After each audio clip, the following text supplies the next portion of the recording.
Olá, pessoal, boa noite. Sejam todos bem-vindos. Me chamo Yuri, sou atualmente o coordenador, do DASES, diretor acadêmico do curso de Gestão de Serviço de Saúde. Estamos aqui com os integrantes da SES. Eles vão falar um pouquinho mais para a gente a situação, da pandemia dentro do coronavírus aqui no estado de Minas Gerais, como que foi feito esse enfrentamento. E a gente está aqui com a equipe da sala de situação. Então, nós temos, vou começar pela ordem que está aparecendo aqui para mim, está na tela. Então, nós temos a Vanessa, nossa professora do curso também. O Carlos, vou colar aqui um pouquinho. Guilherme, a tenente do Bombeiros Mônica, tenente do Bombeiro Henrique, Sara Queiroz, Maria Laura, Lucas Ribas, desculpa, Evandro Lana, Luísa Souza, Isabela Oliveira. Então, a gente vai dar início agora. Qualquer dúvida pode ser encaminhada via chat e terá um tempo também ao final, onde os participantes poderão fazer as suas perguntas pelo microfone. Peço, então, a todos que, caso desejem tirar alguma dúvida, só encaminhar pelo chat que a gente vai falar com os palestrantes. O certificado. Assim que encerrar a palestra, o próprio Simpla, ele envia os certificados automático, tá? No e-mail cadastrado. Então, é só ficar atento lá que vocês irão receber hoje ainda esse certificado. Vou dar início, então, vou deixar a palavra com a professora Vanessa. Boa noite a todos. Muito obrigada, Yuri, pela apresentação, introdução aqui desse tema. Obrigada a todos e todas que estão participando com a gente, que tiraram um tempinho aí da noite de vocês para conversar um pouco aqui sobre esses desafios que a gente tem enfrentado. Queria agradecer também a oportunidade de trazer a equipe toda, completa aqui, para falar sobre os desafios diários que a gente enfrentou nesse mais de um ano de pandemia, quase um ano e meio já. Enfim, muito tempo, né? Então, assim, é uma longa história que a gente vem construindo junto e fico muito feliz porque o que era para ser uma disciplina, uma aula na minha disciplina de introdução à demografia no curso de gestão de saúde, acabou virando uma palestra para todos os alunos do curso de gestão de saúde e também para áreas afins. Então, é muito interessante a gente poder expandir um pouco o horizonte dessa conversa e contar um pouquinho para vocês aqui, compartilhar conhecimentos, né? E aprender com vocês também, espero que vão vir perguntas aí para fazer a gente refletir, coisas que até agora não refletimos, né? A gente vai falar aqui, então, um pouquinho dessa gestão nossa no enfrentamento à pandemia de Covid-19 no estado de Minas Gerais, um relato da sala de situação sobre a nossa perspectiva, né? E aí eu começo convidando, então, a nossa coordenadora, Maria Laura, ou Laura, né? Ela que desde o início fez parte da equipe, inicialmente como membro da equipe, não coordenadora, e graças à sua desenvoltura e competência, acabou virando nossa coordenadora hoje, então ela sabe, assim, o que é que todos nós aqui da equipe sente na pele, enfim, viveu junto com a gente muita coisa. Ela é especialista em políticas públicas e gestão governamental, né? E vai começar aqui então, Laura, contando pra gente como que foi lá no início, a implementação da sala. Oi, pessoal, boa noite para todo mundo. Eu vou pedir licença para compartilhar minha tela, porque eu acho que fica mais fácil de falar visualmente. Não está permitindo meu compartilhamento.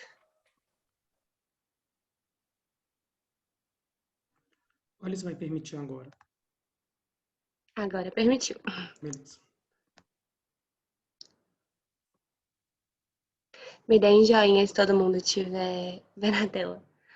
Bom, pessoal, eu vou trazer um pouquinho do histórico da sala de situação, como foi criada, e vou começar a falar um pouco sobre os desafios que a gente enfrenta diariamente, e depois a equipe vai complementar.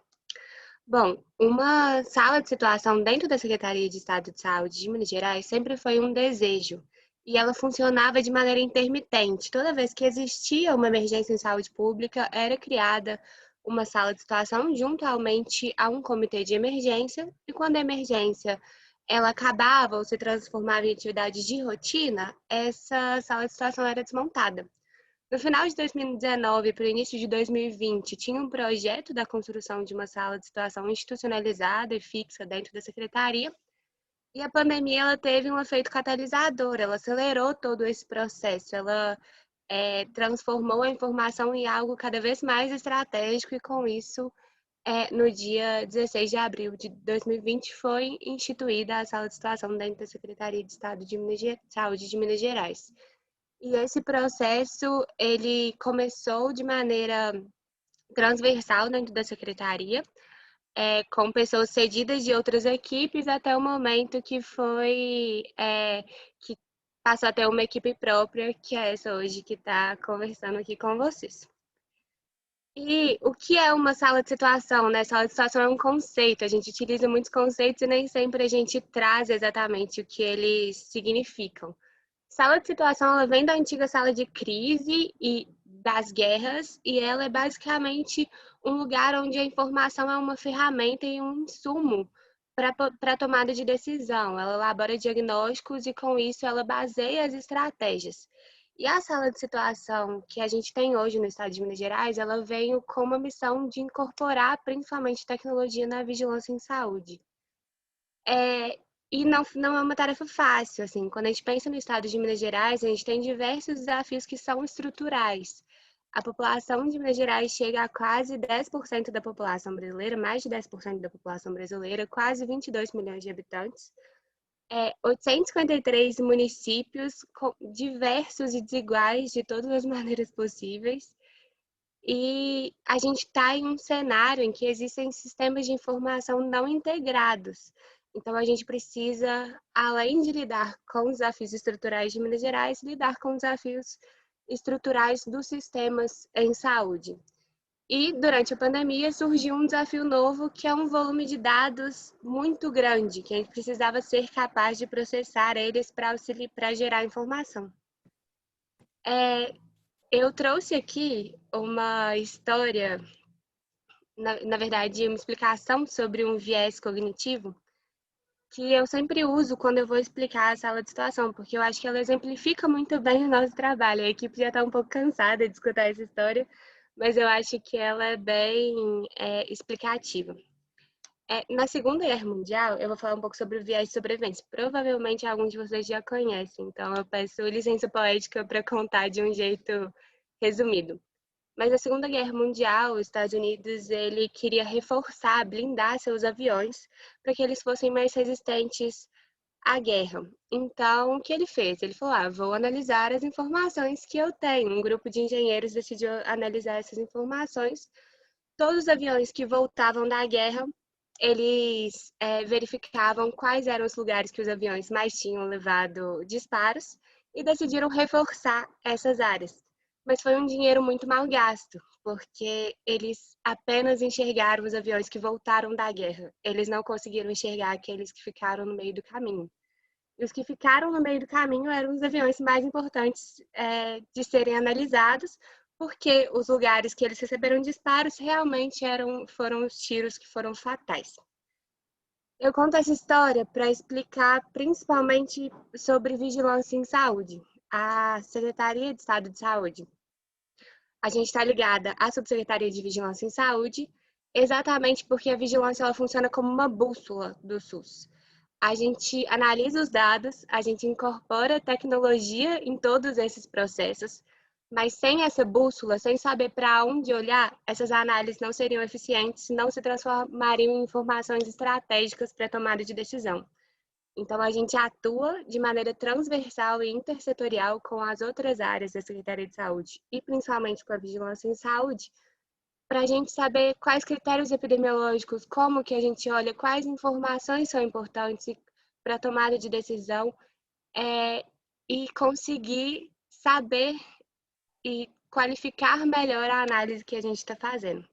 Então, a gente vai falar muito aqui sobre tecnologia e sobre ferramentas, sobre metodologias que são muito importantes, mas a gente atua ligado à vigilância em saúde exatamente para saber para onde olhar. Então, a equipe vai falar bastante com vocês, mas tenham sempre isso em mente, principalmente porque estamos tratando de uma emergência em saúde pública. Vou falar um pouquinho da equipe. Igual a Vanessa falou, atualmente eu sou coordenadora da sala de situação e nós temos uma equipe que é extremamente multidisciplinar e diversa. A gente atua de maneira informal em 3 times. Um time que é mais voltado para indicadores, que tem a Tenente Mônica e o Tenente Henrique. Um time voltado para visualização de dados, que é a nossa equipe de BI. E um time de desenvolvimento. As 3 equipes vão falar bastante sobre os processos de trabalho e eu espero que vocês gostem. Eu vou chamar aqui, eu não sei se ele já conseguiu entrar, mas eu queria chamar o Guilherme Amaral.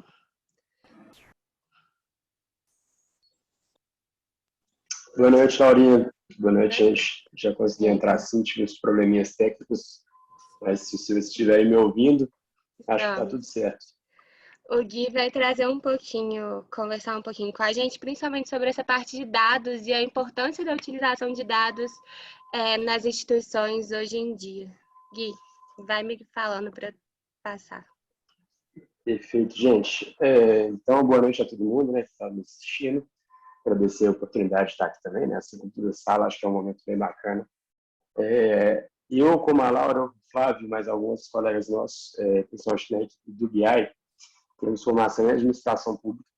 Então, esse desafio com a questão dos dados, com a questão de análise estatística e todas as outras atividades que envolvem o escopo de atuação da sala de situação, também foram muito novas para a gente. A nossa área de atuação é voltada para o setor público, mas a gente não tinha esse viés de lidar tanto com as tecnologias quanto uma análise mais aprofundada de indicadores e tudo mais. Então, a nossa maior dificuldade inicialmente foi realmente compilar isso tudo, e num contexto de pandemia que tudo já é muito dinâmico, é muito urgente, que a gente não tinha tempo, né, hábil para parar com calma, sentar, aprender e desenvolver. Então, foi um desafio muito engrandecedor. E a gente acabou aprendendo ali, né, e lidando na marra mesmo, com essa questão da informação, né? Em um dos cursos que a gente fez recentemente não, acho que foi no início desse ano, que era da SGB, a gente teve contato, que é a Social Good Brasil, com a importância de uma análise, né, não só da análise, mas da comunicação e da utilização desses dados para a tomada de decisão, porque só os dados por si só não vão trazer não vão agregar nenhum valor. Então, isso é até um slide que eles colocaram para a gente, que a gente vê várias manchetes de jornais, para não falar que é só uma percepção, né, que considera ali a data, né, o dado, como uma nova moeda, como um novo petróleo, como um novo ar. Ou seja, hoje a informação, diria que é o mais importante que você pode ter numa organização, e saber trabalhar, e saber disponibilizar ela para tanto agentes externos quanto internos, é a parte mais importante do nosso trabalho enquanto sala de situação. Passa, por favor, Laura, o slide. Isso aqui também é uma parte que a gente viu lá que a gente achou bacana, que é a questão da maturidade da organização na questão analítica, né? Então, a gente teve contato com várias outras secretarias, várias outras organizações do setor público, que a gente via realmente a diferença entre todas elas nas diferentes regiões, como que estava cada uma na questão desse trato, né, com o dado.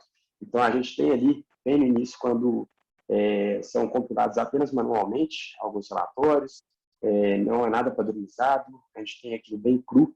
Alguns lugares do estado a gente vê que ainda se utiliza muito isso, que ainda está bem precoce, né, nesse trato com a informação, com os dados. A gente também tem ali um pouco acima, que seriam quando tem os relatórios e plataformas mais padronizados. A gente também já passou por isso enquanto sala de situação. Nós conseguimos avançar um pouco dessa parte. Aí que já entra a parte mais importante que eu pelo menos considero, que é quando você consegue usar esses dados para tomar decisões. Então, isso aqui é o que a gente busca o tempo todo. Vocês vão ver aí a parte do relatório do Minas Consciente, que é um dos pilares fundamentais aí da sala de situação, que nada mais é do que a gente usar indicadores, usar informações que a gente coleta para poder tomar uma decisão muito sensível, e daí para frente seria mais um aperfeiçoamento, né? usar esses dados para decisões críticas da organização e, sem dados, os dados permeiam todas as ações da organização. Isso aí seria o mundo perfeito, né, vamos dizer. Aqui a gente vai ver também mais o grau de complexidade, né, de a gente lidar com essas informações. Então, a gente vê que a grande maioria dessa análise, ela é descritiva, ela só relata ali uma situação, e a menor parte disso, que aí são as grandes corporações, né, vão usar realmente tecnologias avançadas ali, tanto de business intelligence, de inteligência artificial, que vai ser ali o mundo perfeito, vamos dizer, né, que é um modelo que ele vai ser capaz de sugerir, de pegar todas as informações e fazer um algoritmo quase perfeito para nos direcionar. E complementando um pouco o que o Gui disse, o que o Guilherme está falando, a própria sala de situação, ela passou por grande parte desses estágios. A gente começou sendo bem descritivo, utilizando ferramentas bem básicas para fazer o trabalho, e ao longo desse 1 ano e meio a gente tem agregado cada vez mais complexidade e valor aos trabalhos e crescido ao longo dessa escala. E agregando até pessoas, né? Até profissionais. O Carlos, que chegou agora também, parte do desenvolvimento, a gente está evoluindo nesse contexto. Aqui é um pouco do processo que a gente faz, aí já trazendo para a equipe do BI, né? Que é onde eu atuo hoje, juntamente com o Flávio, a Luísa e o Guilherme Lavarino. Então, a gente faz uma modelagem dos dados, a gente passa por um processo do ETL, né? A gente tem que extrair esses dados de algum lugar, de alguns sistemas, e aí são vários sistemas, tem de vacina, tem de notificação de casos, tem de, enfim, um é para casos graves, outro para casos leves, a gente tem que fazer essa coleta, tem que armazenar isso em algum lugar, tem que fazer a manipulação desses dados para depois analisar, elaborar indicadores, se for o caso, e aí no final, que é a parte que a gente entra, né, vem a visualização, que aí são as ferramentas de BI, né? No nosso caso é o Power BI que a gente utiliza, mas antes desse processo todo, tem toda aquela parte mais crítica, né? Que é se a gente não consegue tratar esse dado e esse dado não chega para a gente com qualidade, uma visualização bonitinha não vai resolver a grande questão, né? O grande problema, que é tentar ajudar a gestão a conseguir tomar decisões em cima disso. Então, isso aqui é bem basicamente o processo que a gente faz para chegar naquela parte final de visualização, que é o nosso vacinômetro, nosso painel de monitoramento de casos, bom que a Laura já passou aí, que a gente entra exatamente por expor isso para a população e para outros agentes na questão dos dados sensíveis.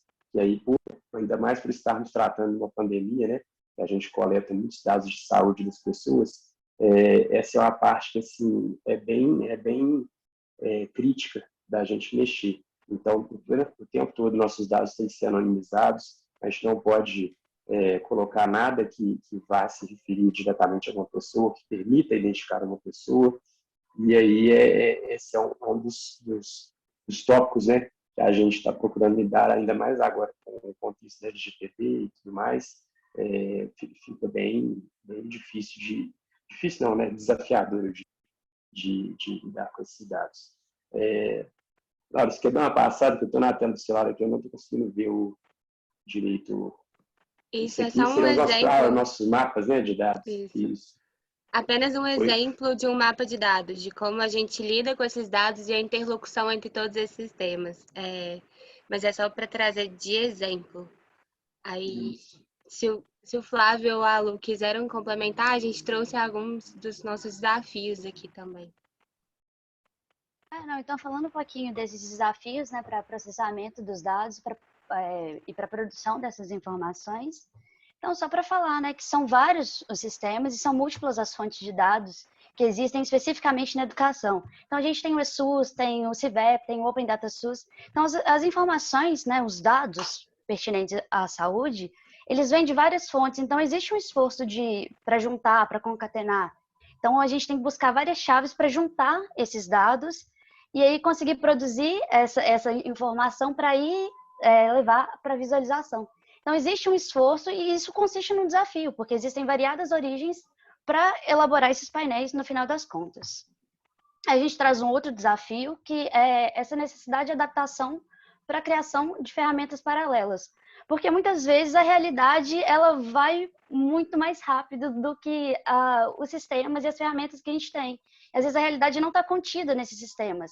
Então a gente tem essa necessidade de se adaptar e criar essas ferramentas paralelas. Então, se o Flávio quiser dar esse exemplo de como foi a criação do painel COVID. Um exemplo disso é a nossa ferramenta de captação dos casos confirmados de coronavírus. A gente tem o sistema oficial, o SUS, que ele tem uma completude de aproximadamente 50% dos casos.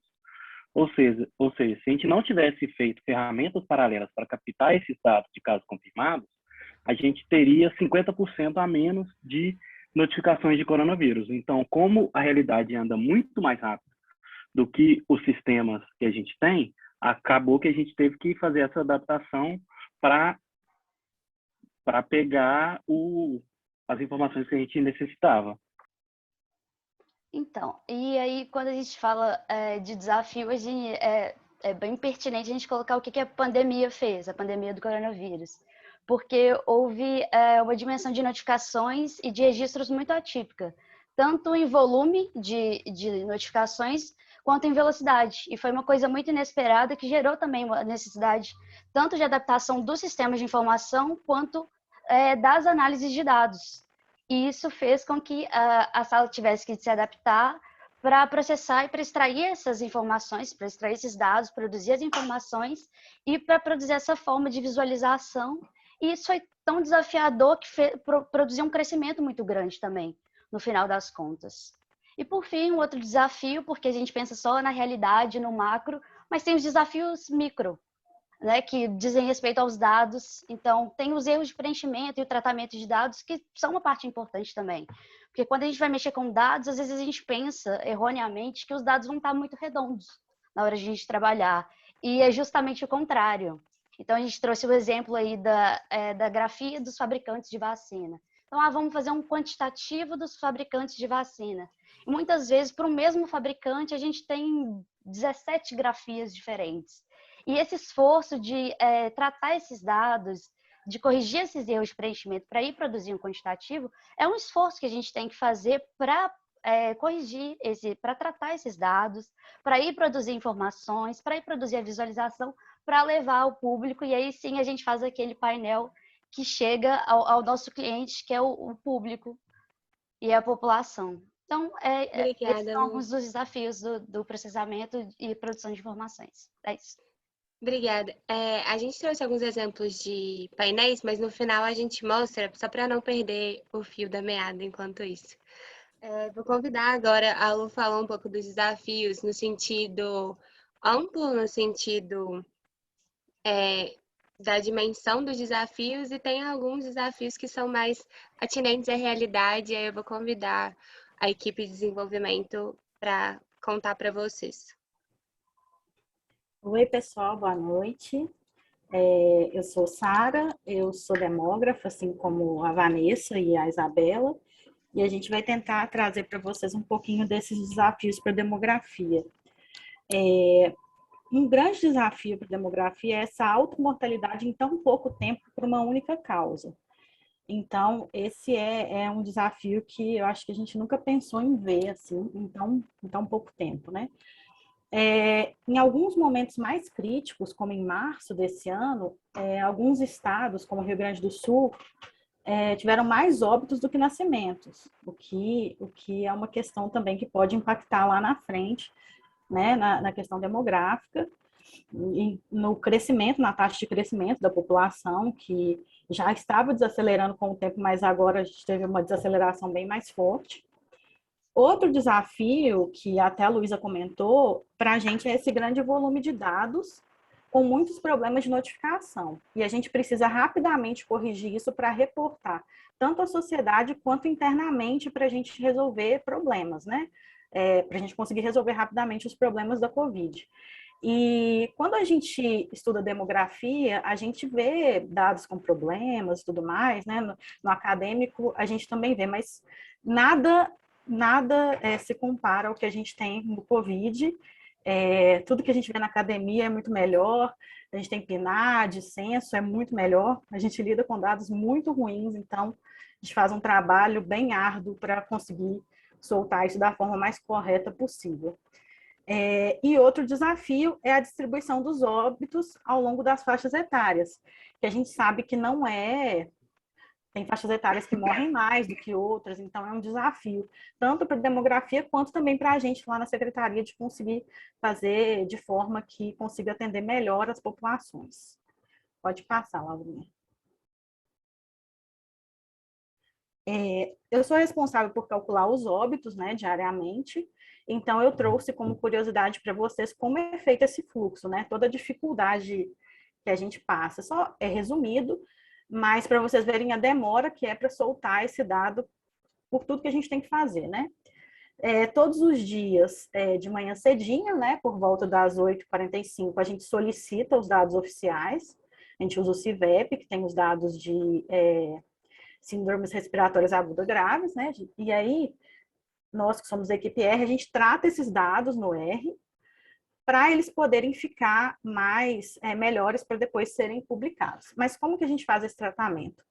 Tanto faz o filtro para só COVID, quanto esses problemas que a Luísa falou, por exemplo, municípios escritos de diversas formas, a gente tem que tratar isso. A gente trata uma questão muito importante também, que são as duplicidades, né? Porque quando eu cheguei na SES, eu cheguei um pouco depois das meninas, eu cheguei em novembro do ano passado, ainda se fazia muita coisa na mão, no Excel. Só que o volume de dados começou a ficar enorme, principalmente quando virou o ano e veio todo o colapso. Então, a gente teve que passar tudo para o R, porque não tava tendo como mesmo. Então, a gente teve que montar chaves específicas para poder tirar essas duplicidades, a gente fez esse esforço. Então, hoje, assim, a gente tem uma forma de calcular muito melhor do que antes, porque também, se não fizesse isso, não tinha como mais, o Excel não ia dar conta disso tudo. E aí, depois que a gente faz todo esse tratamento dos dados, a gente disponibiliza esses dados para que a equipe do boletim, a equipe do Power BI, eles preparem os dados para ficar de forma amigável para publicar, né? E esses dados, eles só são publicados na manhã seguinte. Então, existe, quer dizer, um dado que eu tiro numa manhã só é publicado na outra, porque são vários processos, realmente é um trabalho bem árduo. Pode passar, Laura. E aí eu trouxe para vocês também como curiosidade, para vocês verem assim, durante toda a pandemia, né? Isso aqui tem todos os dados. A diferença etária entre os casos e os óbitos. A gente vê que os casos, eles são distribuídos assim, estão principalmente entre 20 e 39 anos, mas eles não são, os mais velhos não são os mais afetados pelos casos, porém os óbitos são os mais afetados. 70% dos óbitos estão em 60 anos ou mais. Então, sim, tem questões demográficas que vão ocorrer por conta disso, né? A gente já viu aí, que é uma coisa talvez que seja momentânea, uma queda da expectativa de vida de até 2 anos em alguns estados. Então, a gente sofre já esse impacto de uma doença tão forte, né, que tem matado tanto. Pode passar.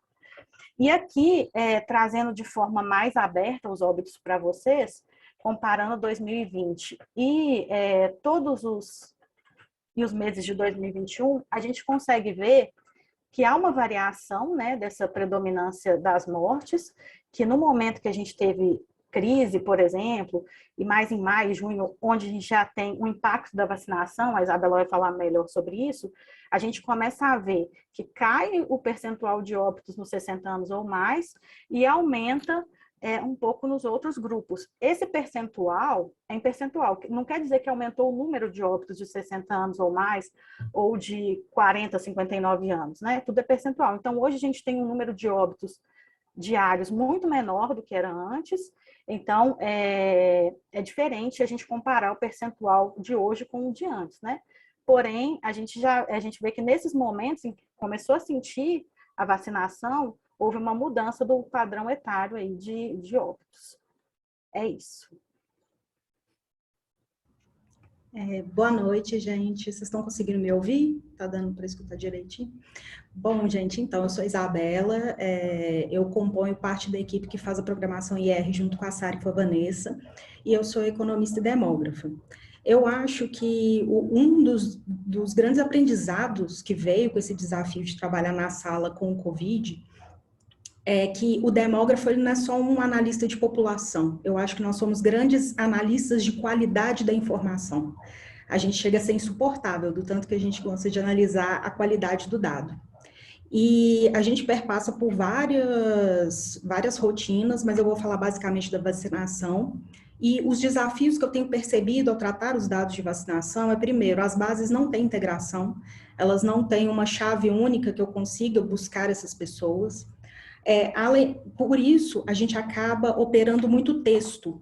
E quando a gente opera muito string, muito texto, a gente fica vulnerável a outros tipos de problemas.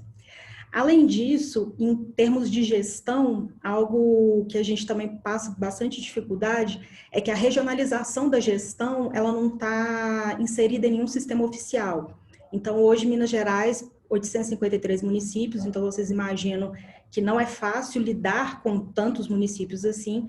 A gente trabalha com macros e micro-regiões de saúde, mas elas não estão em sistemas, então qualquer base de dados de Minas que você tenha que atuar, você já tem que ter uma base anexa para fazer um merge, para trabalhar. E além disso, a gente depende muito de atualizações feitas dos sistemas que são do governo federal, e, além disso, o processo de acompanhamento dessas mudanças. Então, nem sempre a velocidade que a mudança aparece no sistema é a mesma velocidade, às vezes, que a comunicação chega para a gente. Então, os dados, a gente tem que cuidar deles como se fosse meio que uma plantinha. Não dá para eu criar um script, rodar e fechar meu olho. Deixar e confiar 100% no meu script. Eu tenho que conferir todos os dias para ver se não tem uma novidade ali. Então, exige um cuidado e um olhar de cuidado sobre o dado que, por exemplo, na experiência acadêmica a gente não vê. Quando a gente usa o DataSUS, não tá nem próximo do que é essa realidade de mau preenchimento de informação. Pode passar, Laura. Volta. Aí. Então, basicamente, hoje, com vacinação, eu trabalho com duas bases. Uma de distribuição, que é literalmente o concreto, né? Caixas, as doses, os vidrinhos, que a gente usa pelo CIES. O CIES é um sistema que ele é em todas as UFs, tem esse sistema, que faz o faturamento financeiro e de estoque de doses, para a gente acompanhar o que o Ministério manda para a gente, e a partir dali, o que a gente manda para a Regional de Saúde, e o que a Regional de Saúde manda para os municípios. É um sistema muito simples, então, por exemplo, não existe extração em CSV, então a gente tem que usar de outros artifícios para compilar essas bases, e são de 6 relatórios, saem os estoques, o que chega do Ministério, o que vai para a Regional de Saúde, o que vai para o município, e as faturas devolvidas, que são aqueles preenchimentos errôneos que podem acontecer, e aí a gente tem que, digamos, tirar para depois eles colocarem uma fatura correta. Já ao lado da aplicação das doses é feito via o Open DataSUS. Hoje a gente usa o dado público, que está de acesso a todos vocês. Os dados de aplicação no Open DataSUS, eles são anonimizados pelo ID do paciente, e hoje é um banco de 34 variáveis e mais de 17 milhões de linhas, ou seja, também existem desafios em termos de processamento dessa informação. Cada dia que passa esse banco cresce mais. E essa base, ela contribui para 2 produtos, digamos assim. Primeiro, o vacinômetro, e o segundo é o próprio acompanhamento interno da equipe de imunização da secretaria. Aqui, pode passar, Laura? Eu coloquei como exemplo uma das telas, né? Mas esse BI ele é público, vocês podem acessar, conhecer mais o que está sendo feito lá. Mas nesses primeiros quadrinhos, doses recebidas e enviadas, é o reflexo da parte do estoque de faturamento. O de doses aplicadas, a gente tem um probleminha. Aí pode passar para o próximo, Laura. Que aí vocês vão entender. Hoje, no Open DataSUS, a gente tem 17 milhões de doses de vacina aplicadas. Mas, na realidade, Minas Gerais já aplicou 20 milhões. Ou seja, a gente está com um gap de 2 milhões e 600 mil e poucas vacinas que não foram ainda integradas ao sistema. Porque o Flávio falou de uma forma muito boa, a velocidade da realidade não é a mesma velocidade desses sistemas. Então, hoje, para saber as doses aplicadas, a gente tem um Google Forms. Para a gente fazer o perfil etário e demográfico dessas pessoas, a gente usa o Open Data SUS, porque senão a gente criaria um duplo problema. As pessoas teriam que preencher um formulário cheio de informação e depois fazer o sistema oficial. E a gente sabe que existem questões estruturais, não tem braço para tudo isso. Às vezes a pessoa que está aplicando a vacina em você é a mesma que vai preencher o sisteminha e ela não vai conseguir fazer no mesmo dia, porque a realidade, ela se coloca à prova o tempo inteiro. Tá bom? Obrigada, era isso. Complementando um pouco do que a Isabela falou e que o Flávio já tinha falado antes, a gente teve que construir ferramentas paralelas de extração de informação e coleta de informação que fossem mais céleres que o sistema oficial. E para conseguir saber a realidade sem perder a informação, sem perder o perfil epidemiológico desses vacinados e desses casos específicos de coronavírus. Um pouquinho. Vou convidar agora para falar da parte dela a Vanessa, que ela faz isso muito bem. Ei, gente, eu vou contar um pouquinho aqui de uma das minhas rotinas, que é a parte das projeções de casos e óbitos de Covid.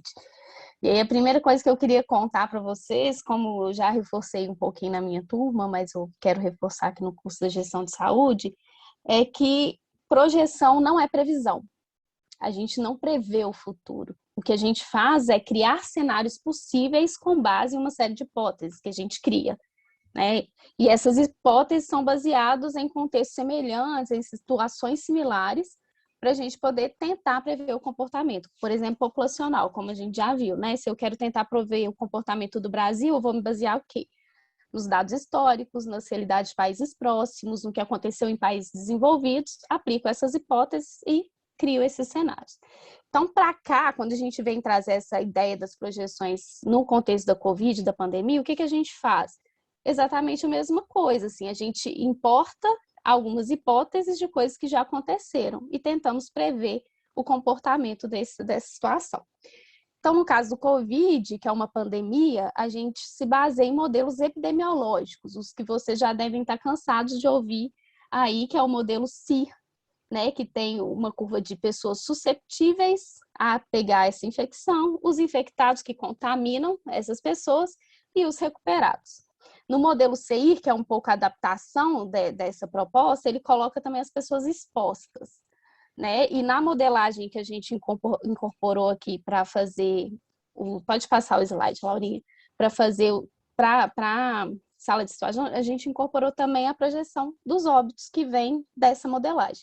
E aí eu agradeço aqui e faço essa menção também ao professor Rafael Ribeiro, do Departamento de Economia, que foi quem ajudou a gente muito lá no início, quando a sala começou a desenhar os scripts, né, para colocar no R e adaptar os parâmetros para essa modelagem. A gente conseguiu, com a parceria dele e a super boa vontade de compartilhar o que ele já tinha produzido, o que ele já tinha feito para algumas cidades do Brasil, alguns contextos do Brasil. Então, a gente pegou e em diálogos com essa modelagem dele, a gente adaptou um pouco para o contexto de Minas Gerais e foi adaptando também o script ao longo do tempo. Porque o que acontece? Lá naquele início, a gente tinha muita pouca informação sobre o comportamento da pandemia do Covid. A gente tinha basicamente o que tinha acontecido em Wuhan, na China, então inicialmente a gente adotou esses parâmetros, né, do tempo de propagação do vírus, taxa de contágio, essas coisas todas a gente foi pegando lá, que é o número de contatos que a gente usa, né, no parâmetro entre um infectado e um suscetível,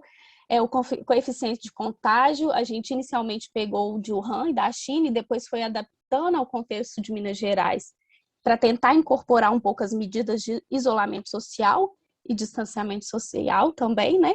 E pegamos, e aí esse se mantém desde então, que é o período de incubação do vírus, que é 3,47 dias, e a duração da infecção. E aí outros desafios vão chegando, então. Como que a gente coloca esse parâmetro num modelo que está, numa situação de pandemia que está mudando, que surgem novas variantes no caminho, ou que o governo decreta ou retira o isolamento social, porque isso tudo traz um impacto nessa curva. Então, óbvio que a curva da pandemia que a gente está vivendo aqui, ela não é uma curva típica desses modelos epidemiológicos. no qual não há controle sobre a infecção, sobre como que é feita a taxa de contato entre as pessoas e o contágio da doença. Aqui, a medida de isolamento, ela vem como um martelo que reduz a curva, reduz o contágio. Então, isso a gente teve que adaptar um pouquinho. Aqui na sala de situação, a gente usou, então, algumas internamente, esses dados não são públicos, mas orientam, acho que alguém está com o microfone ligado, mas que orientam um pouco a tomada de decisão.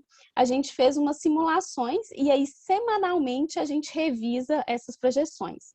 E elas são feitas por um período de tempo um pouco mais extenso, quando a gente usa o CI, e também uma outra estratégia para tentar ter um outro olhar sobre o possível cenário da pandemia é usar um modelo forecasting, que a gente chama, que é um modelo super simples, baseado na própria história dos dados. É um modelo autorregressivo. Ele olha o comportamento passado da curva para projetar para o futuro, o que viria. Então, a gente meio que sempre vai comparando essas duas possibilidades e tomando a decisão naquela semana. Na semana seguinte, chegam novos dados, tomamos novas decisões.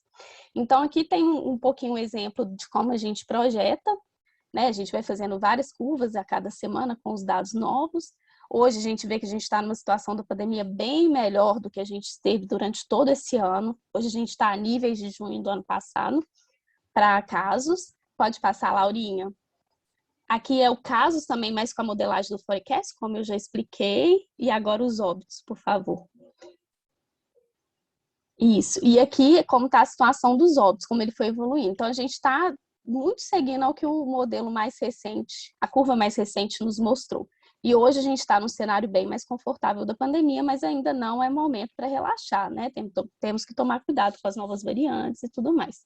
Então, em termos de projeção, era isso que eu queria dar o recado. E aí, quem quiser saber um pouquinho mais, pergunta aí que a gente continua esse bate-papo. E agora é o Henrique, a Mônica, né? Isso, sou eu. Isso. Você quer falar deles, Laurinha, antes deles começarem ou vou ir direto aqui? Acho que eu vou comentar um pouquinho. Bom, pessoal, a pandemia do coronavírus foi uma emergência em saúde pública. Acho que foi a maior do que a gente já viu na história, assim, pelo menos a nossa geração. E não é possível lidar com essa emergência sem lidar também com o Corpo de Bombeiros. Eles foram um grande parceiro em toda essa estratégia de enfrentamento à pandemia. Fazem parte da equipe da sala de situação, trabalham diretamente com essa estratégia e são integrantes do primeiro plano que foi lançado para o enfrentamento do coronavírus, que foi o Plano Minas Consciente. Ele foi o primeiro do Brasil. E fizeram parte da construção desses indicadores, da adaptação desses indicadores. A Vanessa mencionou aí, mas a pandemia foi muito dinâmica nesse último ano e meio. A gente teve diversas alterações aí e a gente precisou se adaptar ao longo do tempo. E eles vão contar um pouquinho para você sobre todo esse trabalho com relação à emergência em saúde pública e Obrigado, Maria Laura. Obrigado, Vanessa, pelo convite, né? É um prazer para a gente estar aqui. Meu nome é Henrique, eu sou segundo-tenente bombeiro. Cheguei em apoio à SES em março de 2020, bem no início, né? A sala de situação ainda nem tinha sido montada, então participei da montagem da sala de situação. Tenho muito orgulho de ter participado. E estou vendo aí que ela está em franca expansão e a gente fica muito feliz com isso, graças às pessoas que estão aqui falando com vocês hoje. Então, aproveitem, acho que é uma oportunidade ímpar. Então, primeiro, só fazendo a interface, né, de atuação entre o Corpo de Bombeiros e a Secretaria de Estado de Saúde, muitas delas eu até aprendi ao longo desse ano, né, talvez a gente tenha esse atendimento direto à população seja mais palpável, mais fácil, a gente atua diretamente no atendimento pré-hospitalar e também no transporte aeromédico. Essas duas são muito fáceis de a gente identificar a interface. Mas existem diversas outras ações que indiretamente, tanto o Corpo de Bombeiros quanto a saúde, prestam serviço à população. E aí eu cito gestão de desastres, né, como a Maria Laura já citou, prevenção de acidentes automobilísticos, afogamento, etc., a própria Defesa Civil, que na verdade não é nem bombeiro e saúde, né? São vários outros órgãos que estão envolvidos. Então, a gente poderia falar aqui só sobre esse assunto durante uma hora. Eu vou tentar focar, né, na atuação do Corpo de Bombeiros na sala de situação, na gestão de desastres. Então, pode passar, Maria Laura, rapidamente, por favor?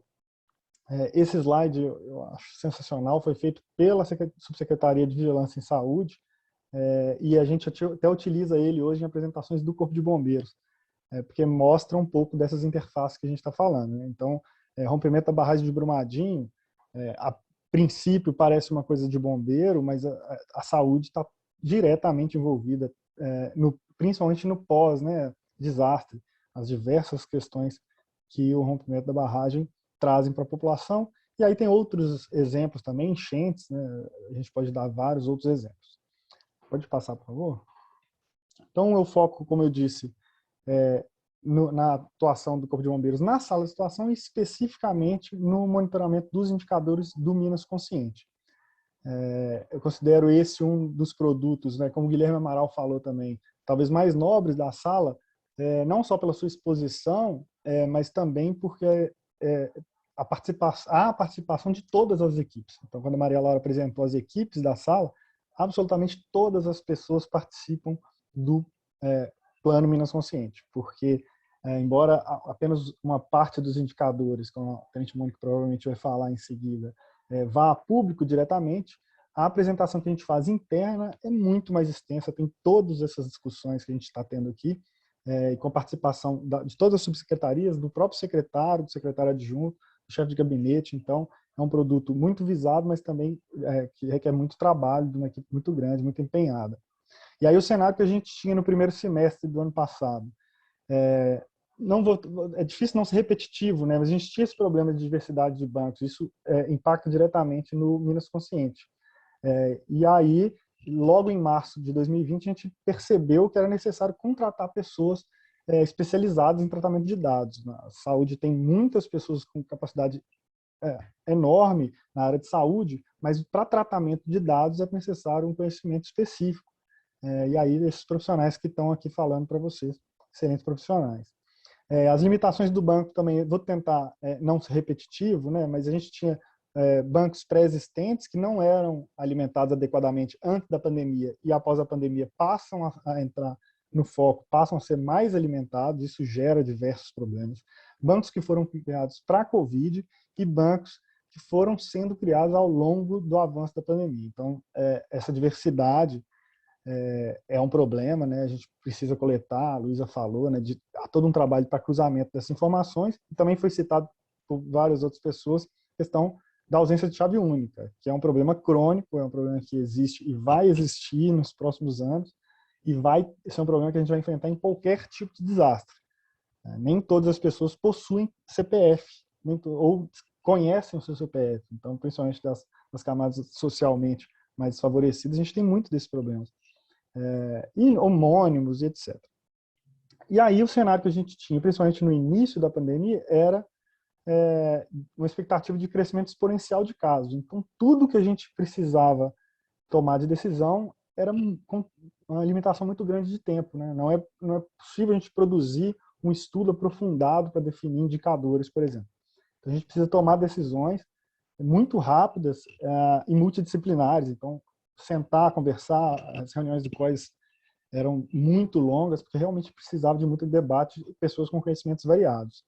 E aí a Vanessa apresentou aí as projeções, foram no mínimo 4 projeções, 4 curvas, né, de previsão, e aí a gente tem essas oscilações. A expectativa de crescimento exponencial, mas as próprias ações impedem esse crescimento exponencial, então a gente tem oscilações.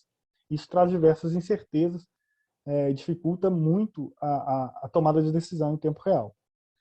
E aí, quais são os desafios para a criação do Plano Minas Consciente? O Plano Minas Consciente vem a partir desse momento que há oscilações, então a gente vai ter momentos de piora e de melhora, então a gente precisa saber em que momento a gente vai poder afrouxar as medidas de distanciamento social que estavam durando naquele momento mais do que se esperava, com um crescimento mais lento do que se esperava.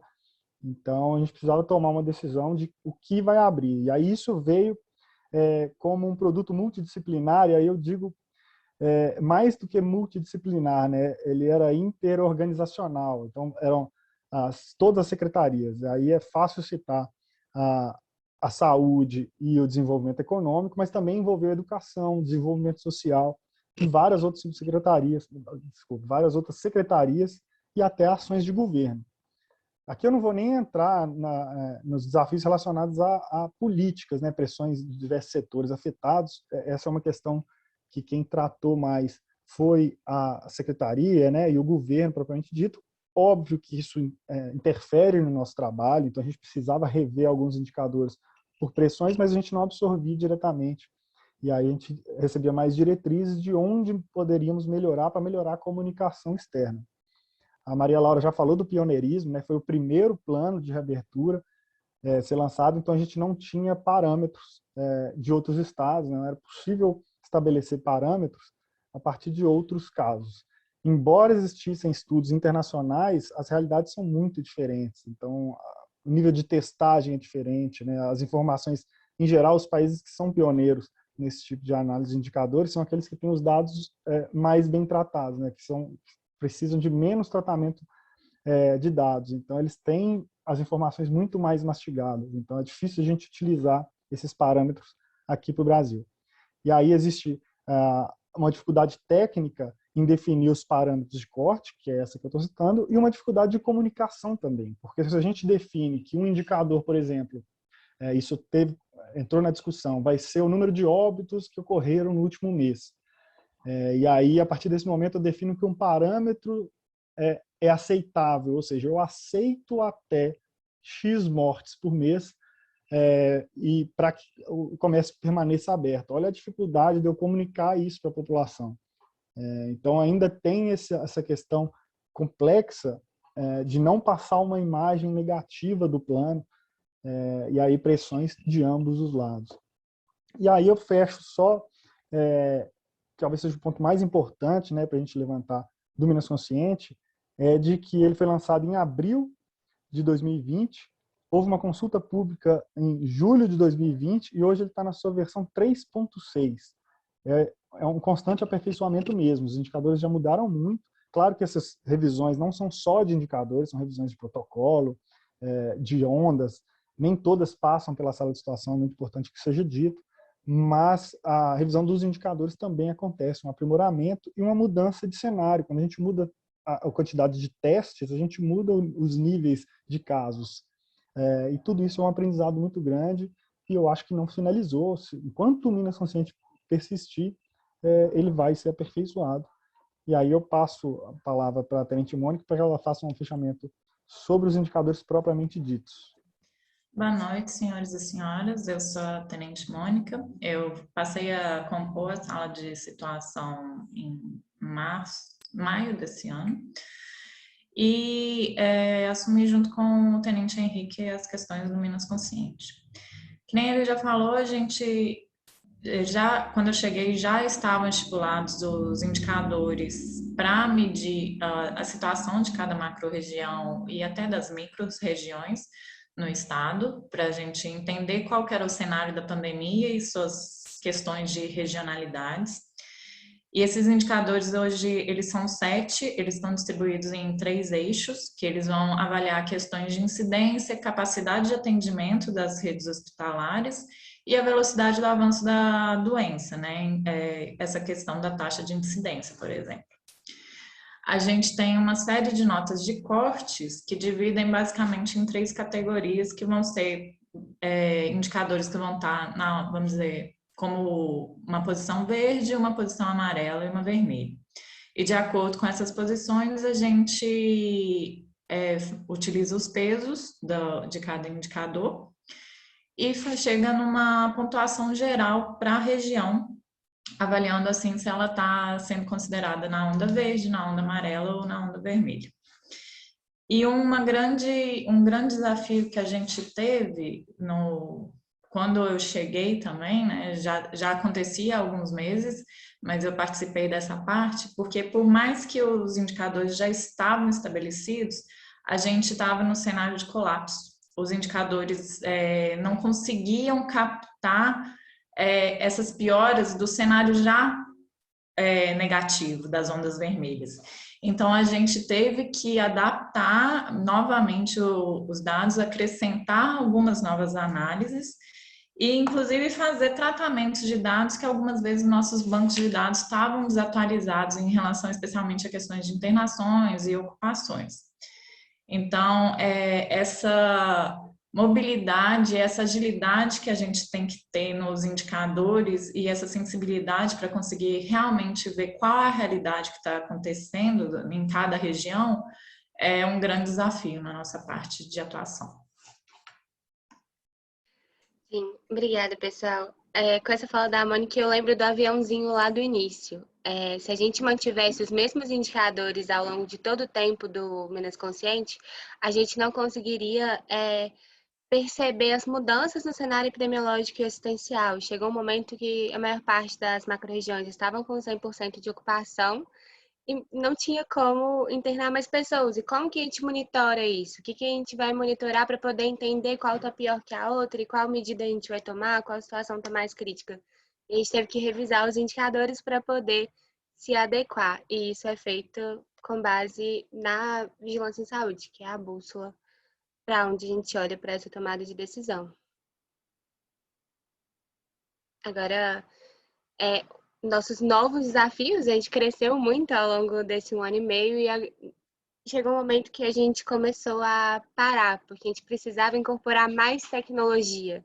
A gente conseguiu resolver muitos dos problemas e agora está na hora de revisar e otimizar tudo isso. E para isso, eu vou chamar o Carlos, que é da nossa equipe de desenvolvimento, para falar um pouquinho sobre automatização de processos para vocês.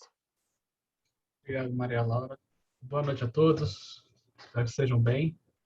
É bom a gente retomar agora, depois de tudo que foi visto, de todos os produtos, de tudo que foi feito na sala de situação, não somente frente a essa pandemia, mas frente a tudo, toda a sua importância.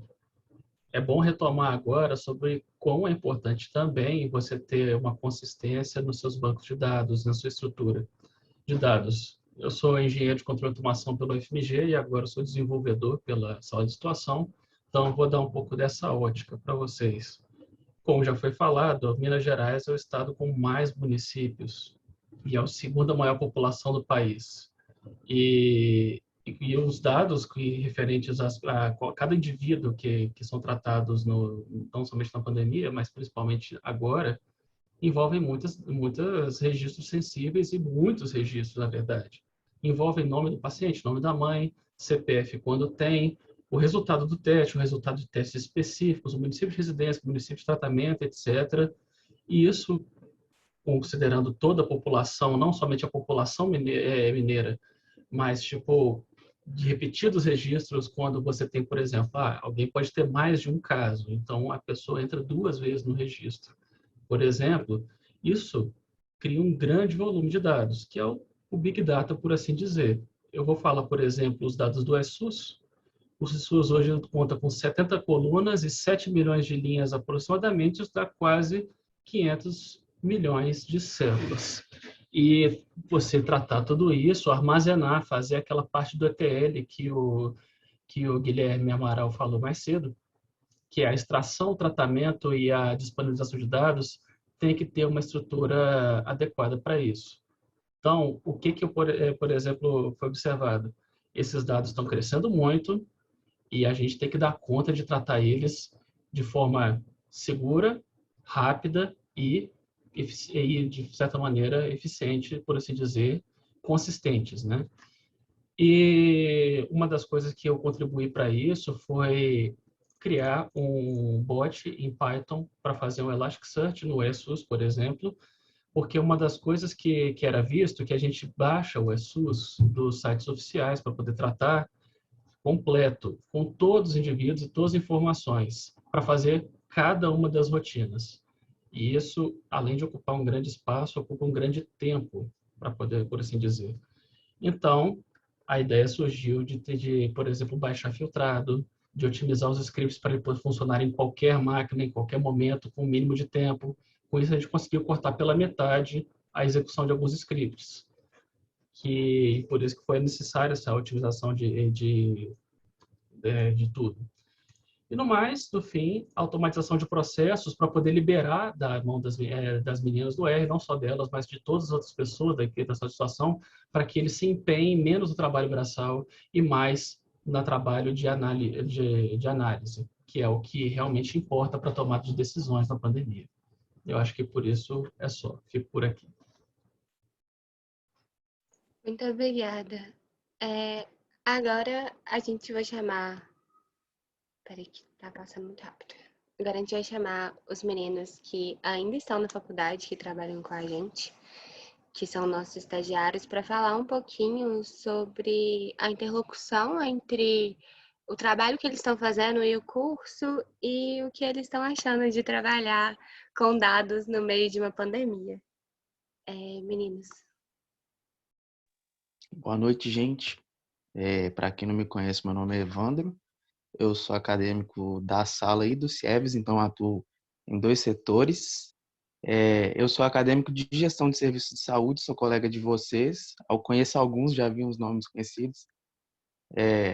Até estou fazendo a apresentação aqui da minha cama para demonstrar que eu estou bem à vontade com vocês.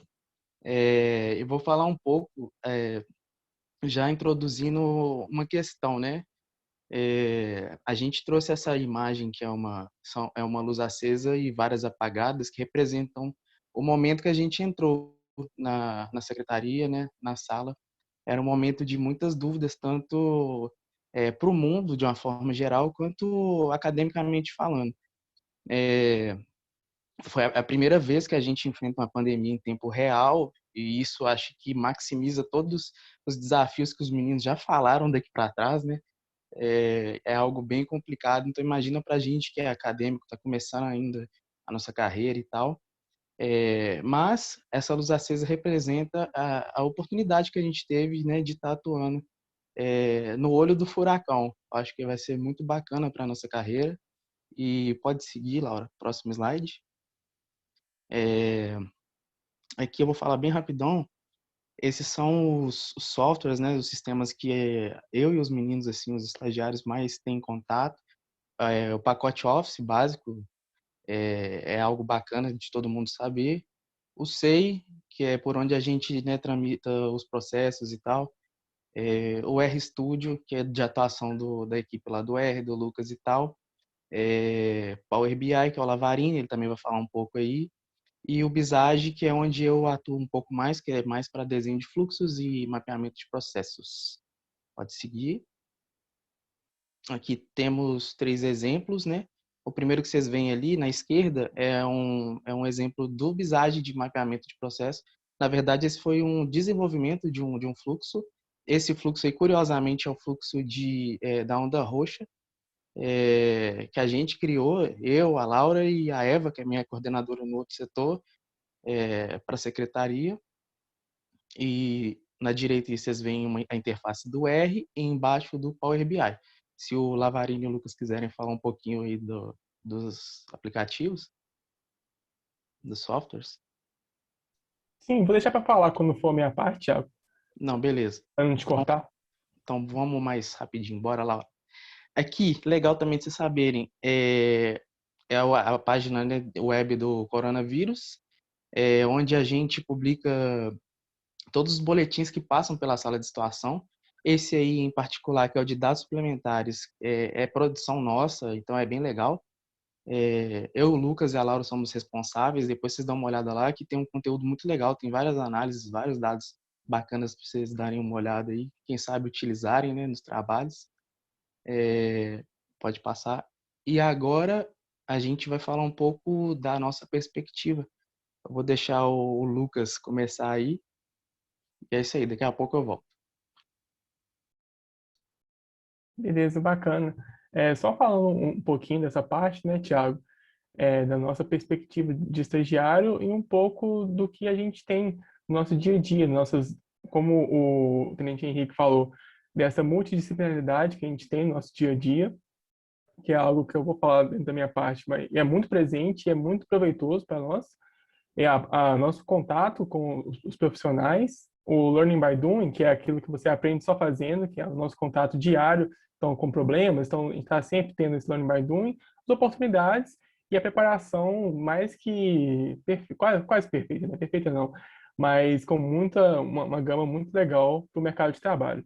Aí agora o Guilherme vai falar a parte dele. Boa noite, pessoal, tudo jóia? Eu sou o Guilherme Lavarini, eu sou graduando de Administração Pública pela Fundação João Pinheiro, e eu vim trazer aqui um pouquinho da ideia, mais ou menos, de como que é entrar na sala de situação, tendo em vista alguém que era uma pessoa só do meio acadêmico ali, né, que não tinha contato mesmo com o funcionalismo público e com, principalmente, o SUS e tudo mais.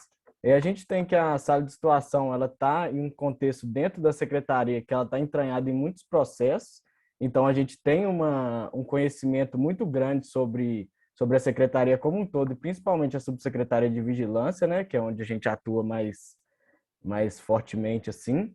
E a gente ainda tem a ideia muito forte de indicadores e do monitoramento e a análise dos fatores da pandemia, que a gente sabe que são os indicadores aí que norteiam as nossas políticas públicas e a importância de se ter isso muito bem delimitado para se ter ações mais efetivas e que vão mais ao encontro da realidade da população mesmo. Além de tudo, a gente tem a ideia da nossa equipe, né? Tratando mais da administração como um fator assim, a gente tem a nossa transversalidade, a complexidade de se coordenar tantas pessoas diferentes, igual a gente tem aí bombeiros, tem desenvolvedores, tem pessoas da administração, então a gente sabe que isso é um desafio muito grande e isso é um aprendizado para a gente também. E além de tudo, a gente tem a ideia da sala enquanto formadora de ferramentas para a secretaria como um todo, e não somente para o Covid. Pode passar. Aí, passando rapidinho, a gente tem algumas coisas que a gente fez aí durante o nosso processo, que é a automatização de relatórios de diferentes setores da SES, que relaciona com o que o Guilherme falou de inovação no setor público, inovação das organizações, e a gente tem aqui também a execução de painéis de Power BI para setores que não necessariamente são do Covid. A gente tem aqui um monitoramento de doenças que podem ser fomentadas aí pelo período chuvoso, que a gente também está ajudando a analisar. Pode passar, por favor. Bom, vou tentar ser o mais breve possível. Olá a todos, meu nome é Lucas, sou graduando em Ciências Econômicas na Universidade Federal de São João del Rei e sou estagiário da sala há um pouco mais de 6 meses. Meu intuito é passar uma parcela da minha experiência como estudante que está iniciando a carreira profissional em uma área que não é convencional, considerando a minha graduação. Bom, em primeiro lugar, eu gostaria de pontuar alguns fatores que vêm sendo muito construtivos na minha vida entrando no mercado. Então, o primeiro, o contato diário com dados, projeções, enriquece muito o poder de análise e vem me ajudando muito a adicionar essa questão de análise de conjuntura socioeconômica, que é crucial para a carreira do economista. Um ponto que vem sendo mais importante para mim é o desenvolvimento com rotinas de linguagem de programação, que a linguagem que eu mais tenho encontrado é o R, que o Thiago mostrou a interface dela, ali, a azulzinha ali, mas eu com o Carlos, a gente tem planos para passar para o Python, desenvolver algo mais complexo, né? E dentro da minha área, mas não só da minha área, no mercado como um todo, ter esse conhecimento em programação é um diferencial muito forte. Então, poder ter esse contato diário é algo muito importante para mim. E, por fim, algo que eu valorizo muito no meu dia a dia é o próprio dia a dia da sala, o contato, no sentido de lidar com questões práticas, com ligações, envio de e-mails, análises que não estão dentro da rotina, que me colocam nós estagiários meio que no mundo real. O Guilherme falou um pouco, né, que nós saindo da graduação podemos sair muito com a cabeça acadêmica, então essa análise, essa questão mais de mercado, de mundo real, é algo muito proveitoso que a gente tem na experiência na sala. Pode passar, Laura, por favor. Então, agora vamos passar rapidamente aqui por alguns produtos que eu faço parte. Esse é uma parte do boletim dos dados fundamentais da CGE, que eu e o Thiago fazemos juntos, praticamente, né, Thiago? E isso mostra a autonomia que os estagiários têm aqui na sala, então a gente só não fica imprimindo papel, transformando o PDF para Word, que é aquelas funções que os estagiários geralmente fazem, né? A gente tem aqui muita autonomia, a gente faz análises reais, que esse boletim ele é público, então qualquer um pode ir lá dar uma olhada, então essa carga de responsabilidade ela é muito importante para a gente, ela pode ser, não assusta muita gente, que a gente já está muito acostumado, mas assusta de vez em quando, mas ter essa responsabilidade para entrar no mercado, então fazer algo bem feito, com os dados corretos, não ter erro, é muito importante e essencial para a nossa experiência no mercado, que eu como estagiário. Pode passar também, por favor, Laura. E por fim, essa análise de gestão de puerpers, que a nossa coordenadora Laura me pediu para fazer alguns meses atrás, e foi muito importante, eu gostei muito de fazer, que auxiliou na discussão, na época que tinha o debate da vacinação ou não desses grupos. E por fim, o que eu gostaria de deixar da minha fala, então, sendo um estudante de uma área não tão próxima da Secretaria de Saúde ou da própria administração pública, os estudantes terem aberto a experiência em novas áreas. Isso foi algo que eu senti na pele quando me candidatei numa vaga de estágio que não era tradicionalmente da minha área, mas logo quando eu cheguei eu percebi o tão proveitoso que era o ambiente, e eu sou muito grato por trabalhar com temas tão interessantes, tão relevantes, e com pessoas tão capacitadas, motivadas e pacientes interessadas em ensinar nós, estagiários, que estão começando nossa carreira, a chegar a um dia no nível deles. É isso, pessoal. Eu agradeço muito pelo convite. Obrigada, pessoal. Realmente, a equipe ela tem que ser todo mundo junto. Eu acho que a gente tem essa vocação para ser multidisciplinar e cada um traz uma coisa do seu curso e da sua vivência diária na faculdade para poder auxiliar nas análises que a gente faz, que são extremamente importantes. Então, as análises que o Lucas mostrou, algumas delas auxiliaram a justificar documentos técnicos para o Ministério da Saúde, solicitando dose de vacina, entre outras questões tão importantes. Por fim, acho que todo mundo da equipe já falou um pouquinho. Eu vou finalizar falando que na última avaliação que teve do ranking de transparência do Covid-19, que basicamente avalia a atuação da sala de situação dentro da SESMG hoje, Minas Gerais ficou em segundo lugar do Brasil inteiro e tirou 96. E isso foi uma grande conquista para a nossa equipe, que trabalhou muito. E eu fico muito orgulhosa de onde a gente chegou, porque a gente saiu de um lugar pouco estruturado e hoje a gente já consegue ter uma maturidade analítica muito maior. É isso. Vanessa, você quer completar alguma coisa? Não, gente, acho que foi excelente a exposição, não tenho nada assim para completar, só agradecer, né, de todo mundo estar aqui compartilhando isso no nosso dia a dia. E eu acho que podemos passar para as perguntas, né? Tem algumas aqui no chat. Eu vou tentar coletar um pouco as que têm temas parecidos, eu já vi que parte delas a gente respondeu, tá? E quem quiser, enfim, abrir o microfone, fazer alguma pergunta, eu já abro espaço já. Tem uma pergunta do Rafael Vieiro Campos, que é sobre dados, então vou pegar os dados primeiros. Como a correção de dados é feita, por exemplo, como se identifica a duplicidade de dados ou como se sabe quais dados têm informações errôneas? E aí vou juntar também com outra de dados, que foi o Yuri que fez. Está aqui como diretor acadêmico, mas eu acho que é o Yuri mesmo. Dificuldade na análise de dados é muito crítico. Como fizeram para superar? Como foi para arrumar a grafia, nome de municípios, etc. E tem mais outra da Virgínia, Fernanda Alves, que é boa noite para você também.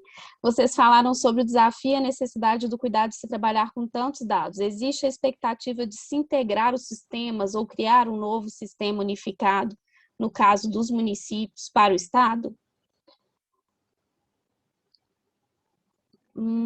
Tá, e sobre erros de preenchimento, tem um pouco a ver também, outra pergunta da Virgínia. E sobre os erros de preenchimento, se aplicam ao ESUS?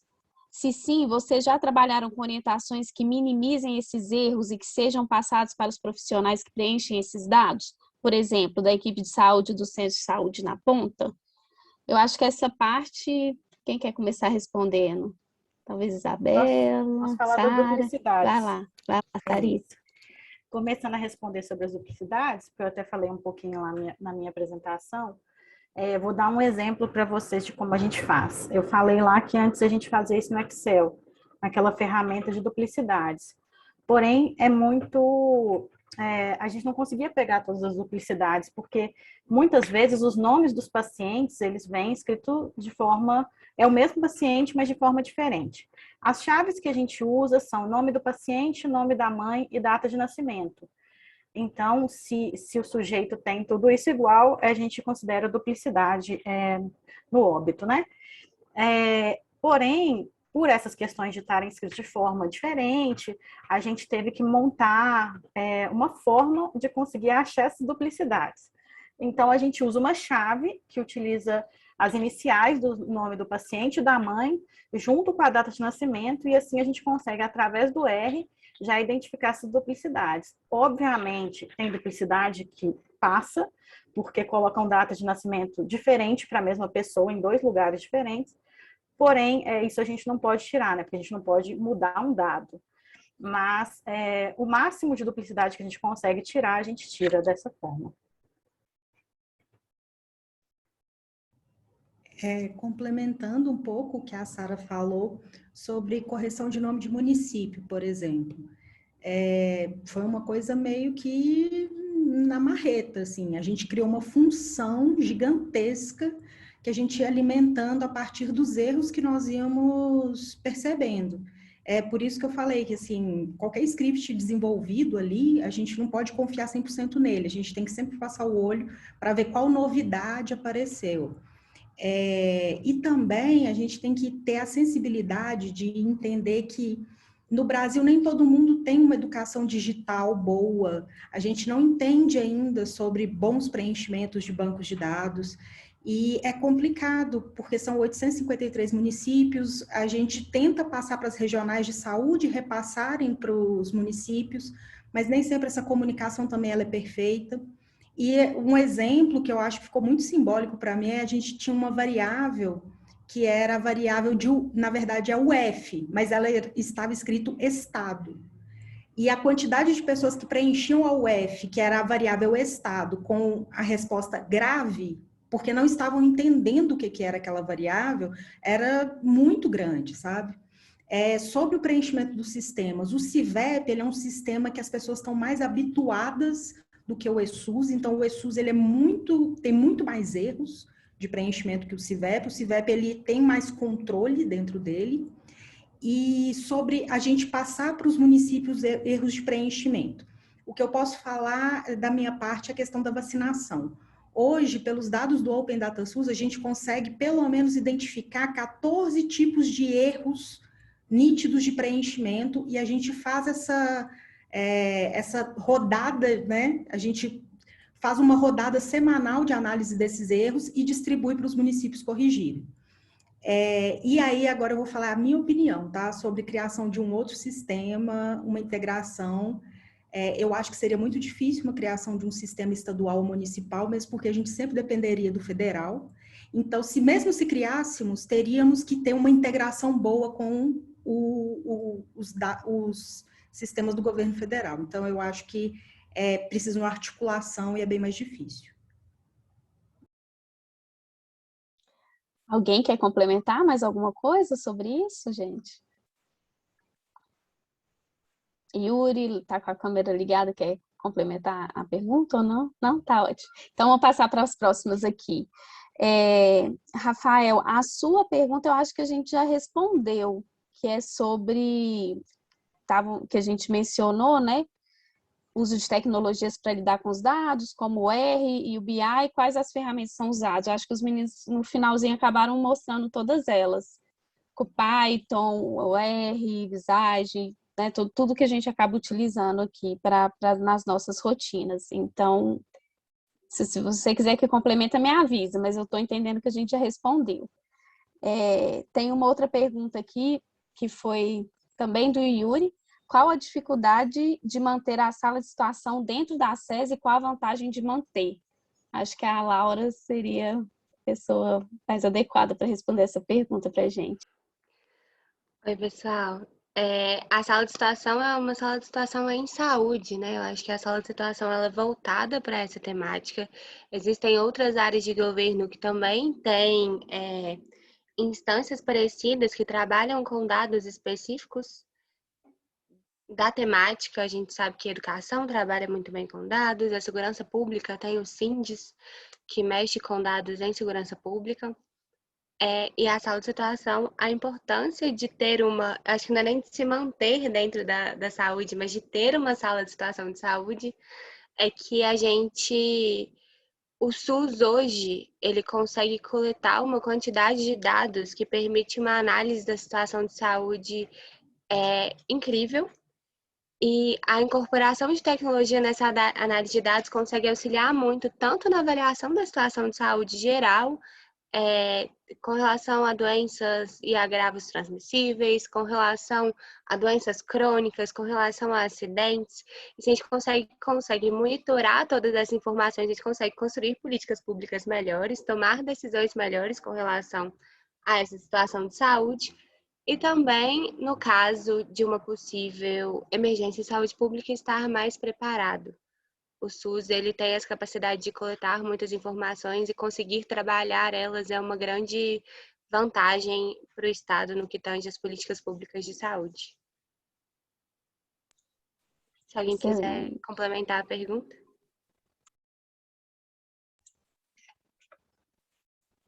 Não? Então vamos para a próxima. Como é a rotina dos demais setores dentro da sala de situação? Pergunta do Yuri.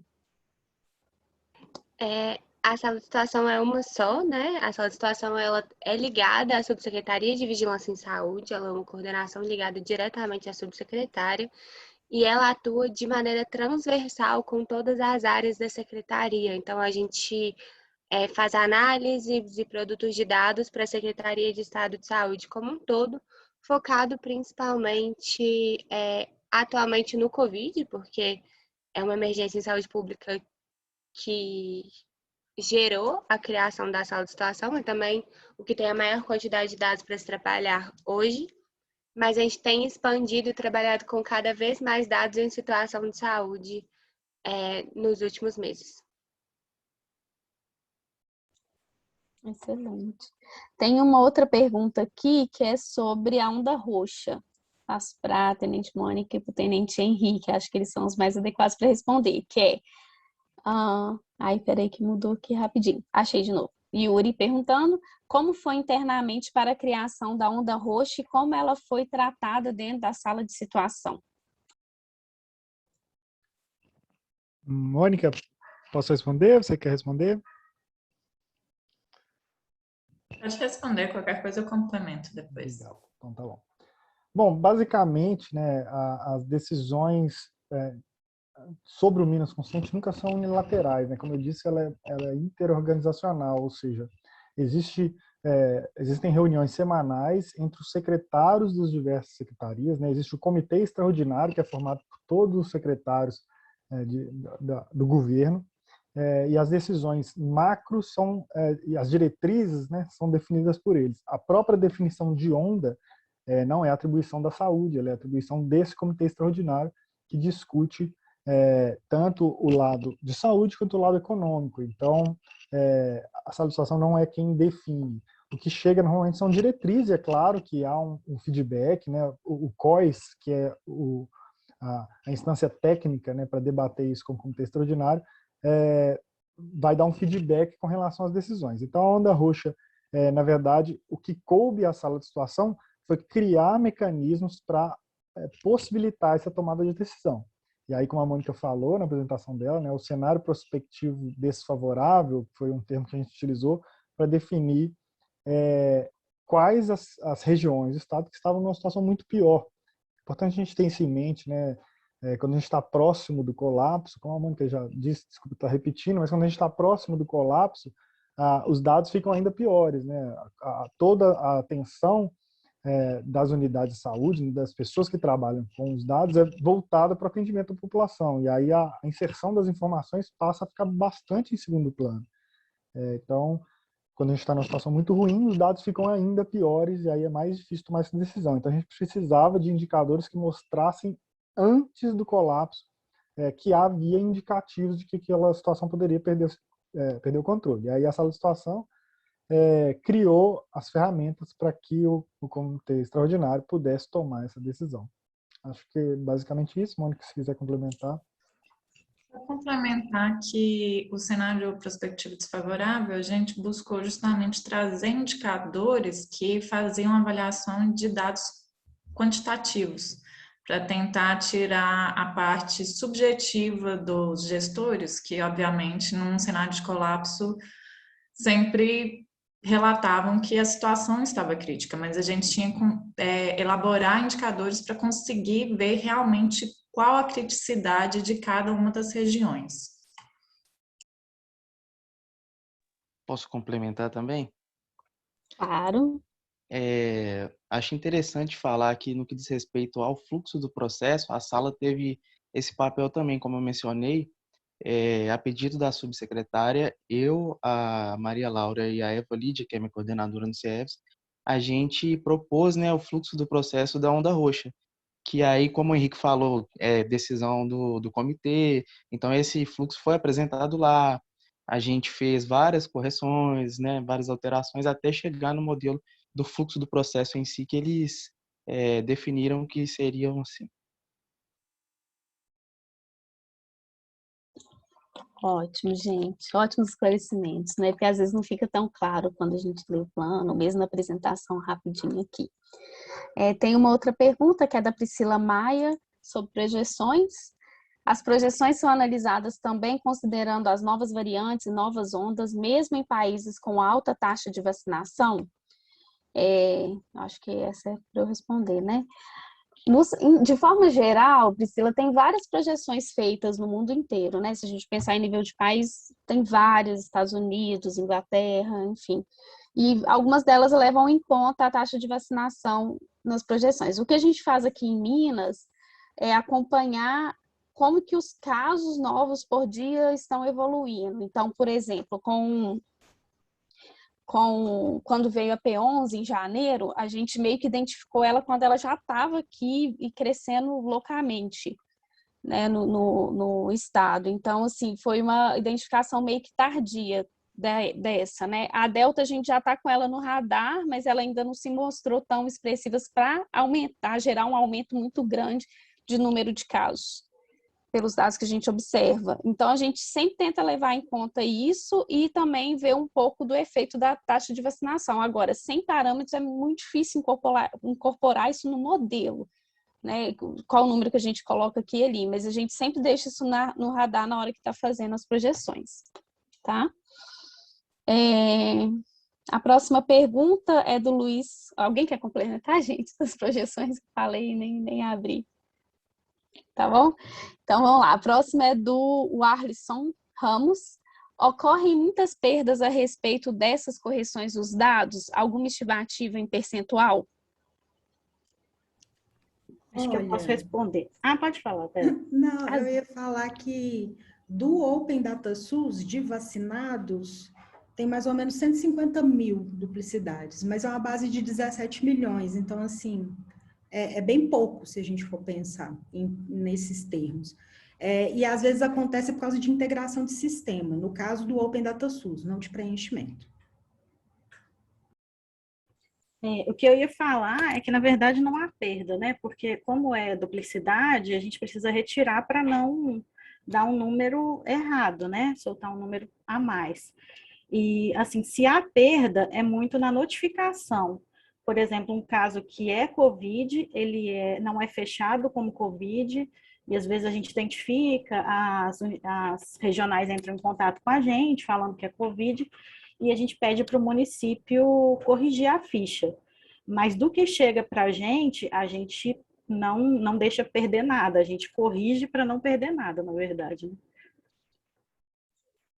E só complementando um pouquinho também com relação ao banco de dados de laboratórios. Por exemplo, muitas vezes a gente tem erro de digitação que não nos permite identificar o município da pessoa que fez o exame laboratorial. Então, a gente tem no nosso banco de dados completo a informação sobre a pessoa, o resultado se foi positivo ou negativo ou indeterminado, mas na hora de trabalhar ela a nível do estado, a gente perde a informação da localização, porque não consegue definir um município e com isso não consegue definir o estado. Então, a gente tem no banco de laboratórios um percentual de mais ou menos 10% do total, que é hoje 7 milhões, mais ou menos 10% deles são não informados. Então, só para dar uma estimativa também numérica para você.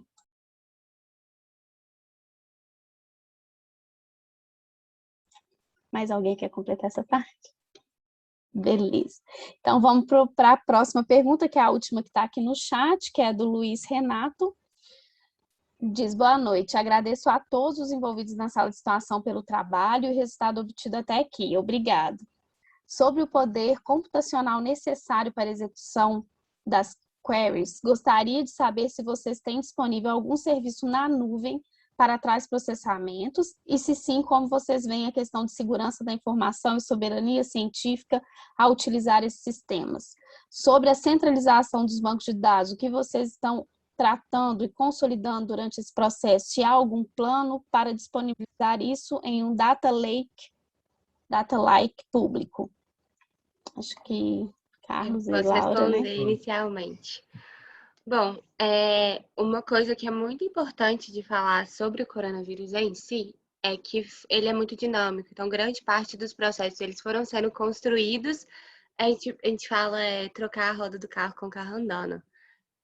Mas quando a gente vai utilizar esses dados, esses sistemas de informação, principalmente os que não são anonimizados, a gente busca utilizar os servidores dedicados da Secretaria de Estado de Saúde, né, que eles têm um contrato de colocation com a Prodenge, que é a estatal que mexe com isso, e na medida do possível seguir a PSI da Secretaria de Estado de Saúde para garantir a segurança desses dados, porque igual o Gui falou, Guilherme Amaral, a gente está lidando com dados extremamente sensíveis.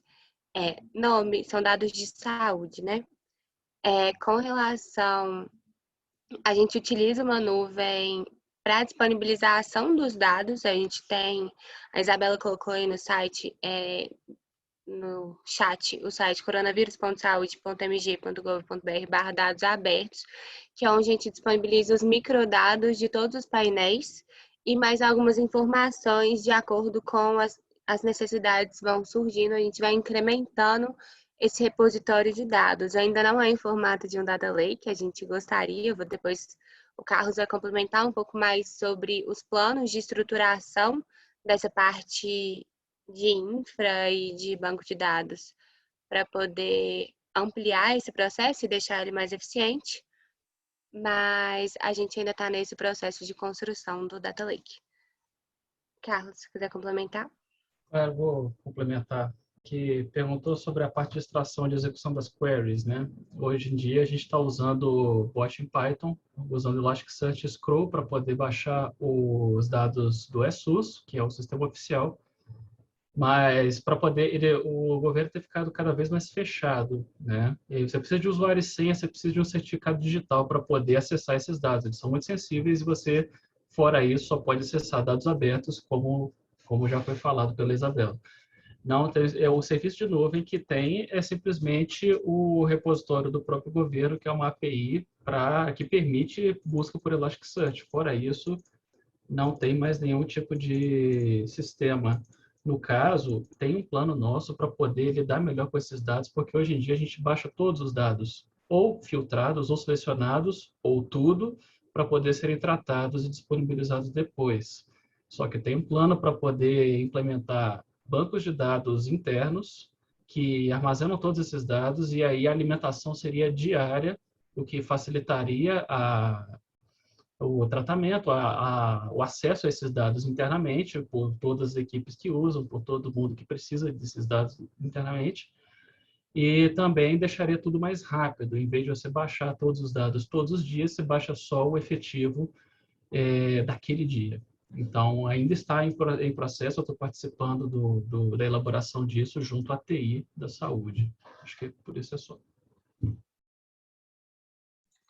Excelente, pessoal. As perguntas do chat acabaram. Alguém quer se pronunciar, abrir o microfone, fazer alguma pergunta?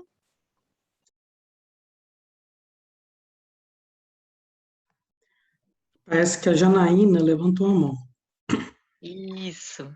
Levantei a mão. Boa noite. Boa noite. Olá. Posso perguntar? Claro. Aí depois a gente conta sobre isso.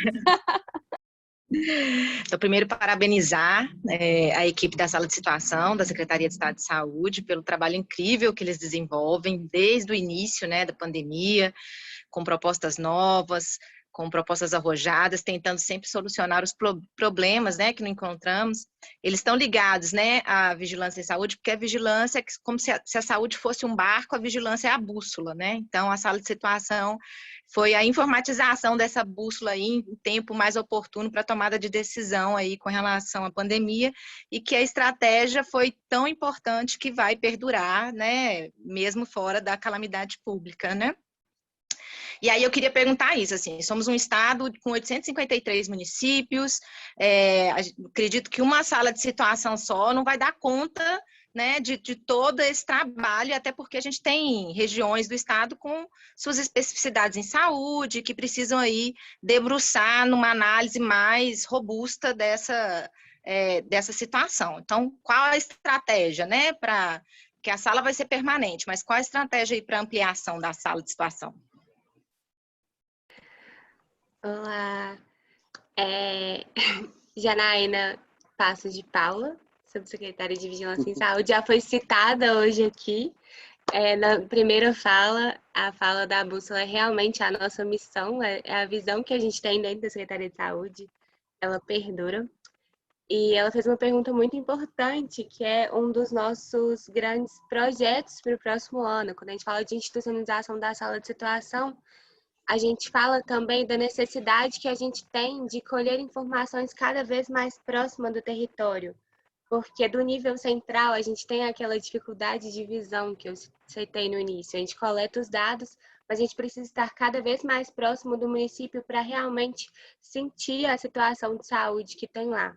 A gente coleta os dados, a gente incorpora a tecnologia, mas a gente precisa ter essa visão mais próxima. Por isso, o projeto que a gente está começando agora, para o final do ano e para o início do ano que vem, é a disseminação da sala de situação para as unidades regionais de saúde. Então, ela terá uma sala de situação em cada unidade regional de saúde do estado, e elas serão os nossos braços no território para ampliar a nossa visão e qualificar a nossa visão.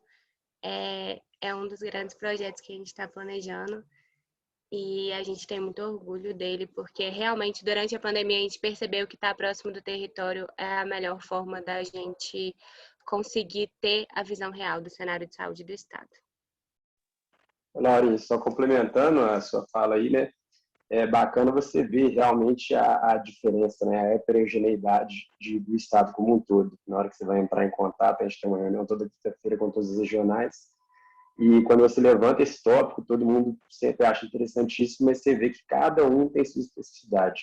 Então, a gente tem 28 regionais de saúde, que abrangem um número gigantesco de municípios, e cada um vai relatar aqueles problemas que eles têm. Às vezes é falta de estrutura, às vezes é falta de mão de obra, às vezes é falta de conhecimento técnico mesmo, e a gente vai tentar expandir isso, né, com o know-how, que, querendo ou não, a gente aprendeu, ganhou isso tudo durante a pandemia, e, se Deus quiser, aí vai participar de todo o estado como um todo, né? Vai ficar um conhecimento concentrado e não vai ser perdido também. A gente vai tentar expandir isso o máximo possível para que futuramente a gente possa ter uma estrutura mesmo de dados, né? Como a gente vinha comentando, que possa ser referência. Então, não só a questão da transparência, que a gente ficou muito bem posicionado no ranking, mas uma análise de dados mesmo, aquele data-driven, né?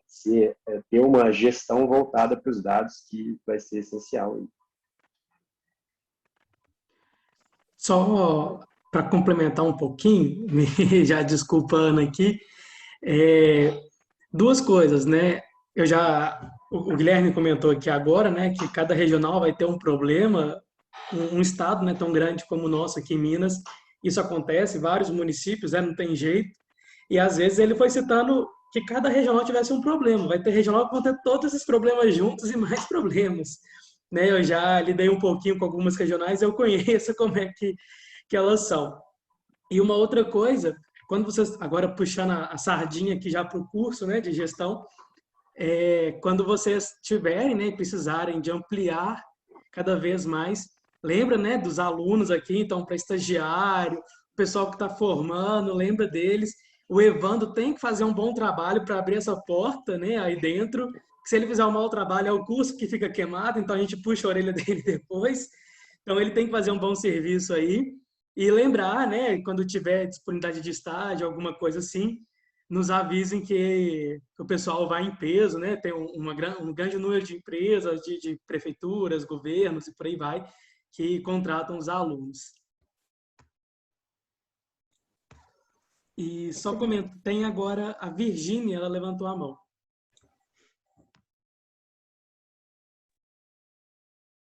Estão me ouvindo? Estamos. Oi, gente, boa noite. Primeiramente, parabenizar a todos, falas tão ricas. Nossa, eu fiquei assim, encantada com a apresentação de vocês. É muito bom assim, a gente ver resultados, sabe, positivos, sabe, trabalho duro, dá assim, um ânimo muito grande para a gente enfrentar essa pandemia. E a minha pergunta era com base no que a Janaína perguntou, e aí o Yuri já puxou um pouquinho também, que eu queria saber um pouquinho mais sobre essa junção de vários saberes, aí, né, de vários setores dentro da sala, e aí eu ia depois puxar um pouquinho para o lado da gestão, já que vocês estão tratando, né, dessa expansão aí da sala, e queria saber como é que foi essa junção de cada pessoa. Eu vi que a gente fala muito, né, no curso de gestão sobre multidisciplinaridade, só que a gente fala, né, em saúde, então vários saberes ali dentro de áreas mais biológicas, e vocês foram além, vocês juntam saberes, né, de todas as outras áreas, que eu achei, nossa, fantástico. E eu queria saber um pouquinho mais como é que foi essa junção dos profissionais, né, desde os estagiários. Ali me identifiquei muito com a fala do Lucas sobre, né, a importância ali do trabalho do acadêmico ainda, né, da responsabilidade. Eu queria saber então mais um pouquinho, né, dessa captação aí dos profissionais. A sala de situação, igual eu falei, ela foi criada antes do primeiro caso ser confirmado aqui em Minas Gerais. Um time intersetorial da secretaria já começou a trabalhar na tentativa de tanto definir os protocolos sanitários, entender como ia funcionar essa pandemia, porque era tudo muito incerto naquela época, e uma parte começou a trabalhar com os dados que eram disponíveis naquela época. Ao longo dessa jornada, novas equipes foram sendo incluídas, então o Corpo de Bombeiros veio fazer parte para auxiliar no enfrentamento, na estratégia de enfrentamento à pandemia do novo coronavírus. As demógrafas e programadores que estão com a gente hoje são de uma parceria com a Organização Pan-Americana de Saúde. E os estagiários, a gente foi, ao longo de todo o processo, identificando competências e faltas que estavam fazendo na nossa equipe e entrevistando pessoas que estavam próximo das competências que a gente estava buscando. Então, hoje a gente tem o Thiago, o Yuri falou do Thiago, que ele tinha que ser muito bom para poder abrir as portas para dentro da sala de situação, mas ele é realmente muito bom. Ele é tão bom que hoje ele trabalha em duas áreas ao mesmo tempo, fazendo a ponte entre duas áreas, que é essa área de dados, que tem esse saber complexo de dados, e junto também ao Centro de Informações Estratégicas em Vigilância em Saúde, que é o CIEVS. Que é uma área mais médica, que contempla médicos, enfermeiros, epidemiologistas. Então, ele faz essa ponte entre a tecnologia e a saúde para a gente muito bem. E a saúde de situação, ela é multidisciplinar porque ela tem que ser, porque não existe um saber só que consegue construir todas as informações ao mesmo tempo. Foi sendo construída aos poucos, as demandas foram aparecendo e a gente foi compondo a nossa equipe, exatamente porque a gente trocou muitas vezes a roda do carro com o carro andando, mas hoje a gente chegou numa formatação multidisciplinar que faz muita diferença e é essencial para o trabalho sair dessa maneira. Posso complementar rapidinho? Claro, aí você foi chamado nominalmente.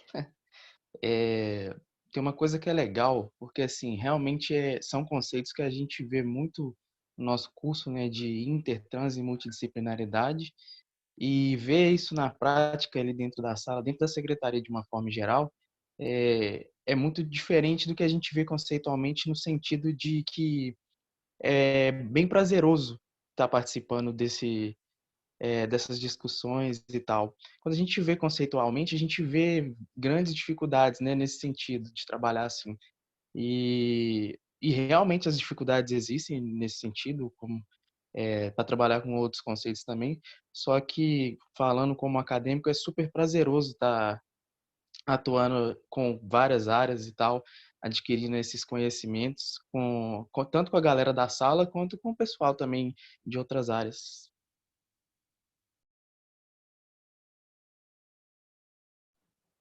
Alguém quer complementar mais? Alguém podia falar um pouquinho sobre a experiência de trabalhar no setor público? Olá, Porque é diferente. Sim. Só antes da gente comentar isso, tem mais uma pessoa com a mão aberta, com a mão levantada, que é o Rafael Vieira. Boa noite, pessoal. Novamente, parabenizar vocês pelo trabalho, né, pelo sucesso que vocês estão tendo. A gente espera que muitas mais dessas conquistas venham. A minha pergunta é mais sobre o workplace de vocês, né? Então, puxando um pouquinho das perguntas anteriores, das respostas anteriores, vocês falaram que tem reuniões e tal.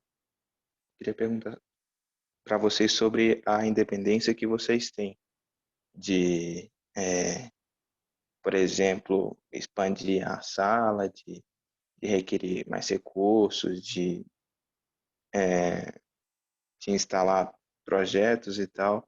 Queria perguntar com vocês se vocês têm algum tipo de restrição, como que vocês lidam com essa independência que vocês têm. Oi, Rafael. Existe uma estrutura de governança, a gente faz parte da Secretaria de Estado de Saúde, igual eu mencionei, a gente é ligado à Subsecretaria de Vigilância em Saúde.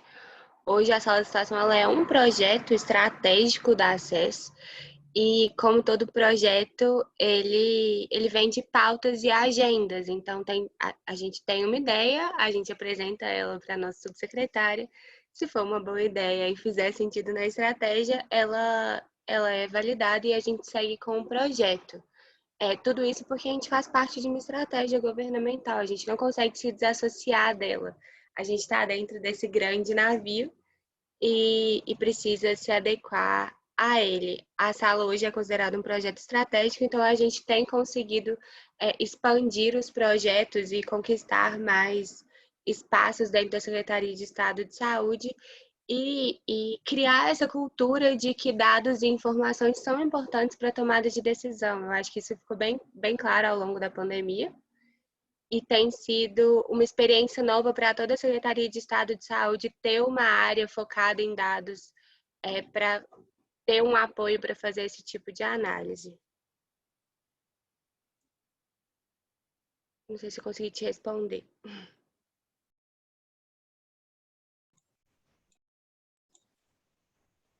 Respondeu sim, obrigado. Agora vamos passar, então, Laurinha, para os comentários sobre como que é trabalhar, né, no setor público. Foi essa a sugestão? Sim, porque é muito diferente, né? Temos algumas pessoas que são formadas de administração pública e outras pessoas que vieram do mercado trabalhar com dados dentro do setor público. Acho que eu posso falar um pouco por todos nós, mas é uma dinâmica diferente, tem mais coisa em jogo, a comunicação, ela precisa ser muito clara, a gente precisa estar sempre pautado para a transparência, sempre pautado na legalidade de todos os atos. Então, quando o Rafael pergunta sobre essa liberdade de tomar decisões, no setor público a gente tem que seguir todos esses princípios. Isso tem que reger toda a nossa atuação para que seja eficiente e efetivo e dentro da legalidade.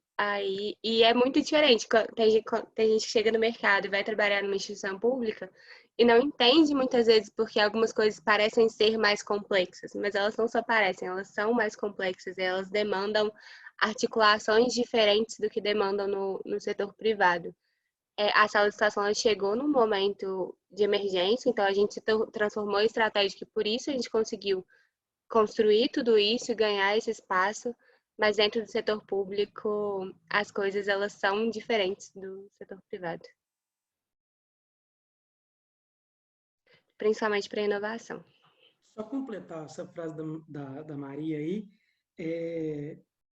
eu trabalhei, né, trabalhei já há muito tempo dentro do governo, já tive a experiência também numa empresa privada, e é totalmente diferente, né?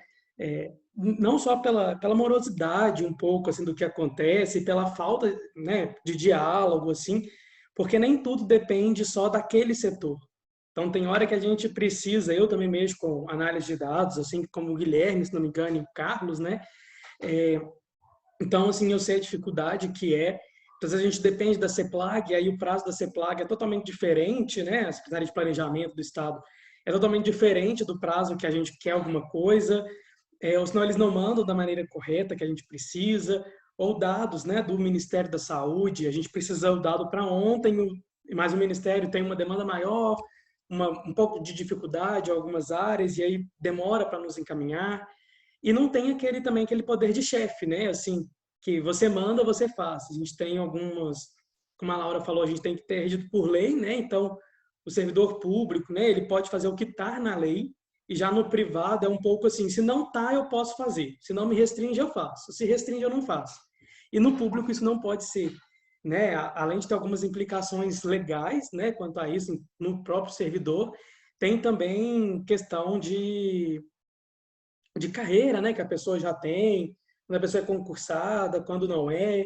Então, isso tudo influencia nela na hora de fazer algumas coisas, na hora de assumir alguns cargos, né? Quando a pessoa chega muito do nada, assim, e assume, chega a ter um certo estranhamento, né? Até acostumar em como que funciona, o prazo, que tudo tem prazo. Então, é bem complicado mesmo. Eu vi uma pergunta aqui, até a professora leu, eu não vou me recordar quem fez, mas de criar, né, um sistema estadual municipal.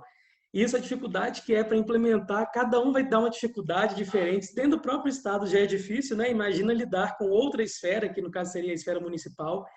E fora o recurso, né? A gente sabe que o governo de Minas passa, né, por uma crise, já vem uma crise aí ao longo dos anos, e agora que está começando a se acertar em alguns pontos, né? Até mesmo quando esse recurso da Vale, que veio premiando aí, né, muitas carreiras, muitas coisas que o Estado vem fazendo, então é muito complicado. Qualquer coisinha que a gente pense dentro do setor público é muito, muito, muito complicado. Quando o pessoal tiver a oportunidade de trabalhar no setor público, ou diretamente ou indiretamente, eles vão sentir como que funciona. Dentro da faculdade, só para ficar um pouco mais claro, assim, a gente pode sentir. Muitas vezes a prefeitura agora, né, liberou que as aulas do ensino superior voltassem, e a UFMG ainda não autorizou, né? Autorizou o ensino híbrido, então é aquele metade em casa, metade na faculdade, mas ainda assim tem cursos e colegiados que não autorizaram. Então, e é uma faculdade pública, então você já pode ver o problema como tem muita gente mandando, isso é normal no serviço público como um todo. Não sei se alguém quer comentar sobre isso, só para a gente já encerrando por aqui, que amanhã está todo mundo trabalhando, senão o pessoal da CES amanhã vai matar cada um aqui. Eu vou falar rapidinho, então. Fala aí, só mano. dando um exemplo bacana aqui, que é dessas diferenças que tem. Por exemplo, eu fiz uma disciplina com o professor Tobias Kifuri, alguns devem ter feito, que era de gestão em consultórios e clínicas privadas. E aí o trabalho da disciplina era a gente fazer todo o mapeamento de um consultório, uma clínica, enfim, e analisar os dados, propor algumas mudanças, né? Então, na CES eu também trabalho com mapeamentos de processo e a gente viu que, tipo assim, metodologias diferentes se encaixam para fins diferentes. Então, as metodologias que eu usava para mapear na disciplina do professor Tobias não se encaixaram legal quando eu tentei colocar no mapeamento que eu faço na CES. E hoje eu posso dizer que eu acho que também não sei se as que eu uso na CES dariam tão certo em clínicas e consultórios privados. Então, tem essas diferenças já, como exemplo essa. Tem muita diferença em gestão com pessoas, né? A gente estuda bastante sobre isso. É bem diferente no setor público e privado. Só para elencar 2 exemplos assim. Perfeito. Então, eu vou encerrando por aqui, mas ainda vou deixar a palavra final tanto com a professora Vanessa quanto com a Laura, tá? Vocês fiquem à vontade para encerrar. Vou agradecer em nome de todos os alunos do curso e até do pessoal que está aqui, né, o público externo, fora da faculdade, o pessoal da SES e outros que nós estamos atingindo aí, agradecer a participação de todos. Sei que não é fácil, né, trabalhar e agora estar aqui à noite disponibilizando tempo, né, de descanso para poder vir aqui e dar essa palestra. Ficamos muito gratos, tá, com a presença de todos. A gente sabe como é difícil, né, reunir 12 pessoas de uma só vez, no mesmo dia, cada um tem as suas particularidades aí. Agradecemos muito, a gente aprendeu bastante com todos os exemplos. Esses sites, né, também são muito úteis agora para o pessoal. Então, quem está estudando os dados, quem quer ter mais, né, informação, nem todos conheciam, né, o site, então passam a conhecer e passam a ter uma noção melhor do que é a sala de situação. Eu acho que essa foi a maior dúvida, né, quando o pessoal veio ingressar, o que esse povo faz, né? O que essa sala faz? Então, nós vimos, né, e certeza que é muito gratificante, todos aí, independente de ser, né, de serem só alunos, ou de já estarem trabalhando, estagiando em alguma área, a gente vai conseguir desenvolver e pensar, né, em novas coisas para o setor onde cada um trabalha a partir desses dados.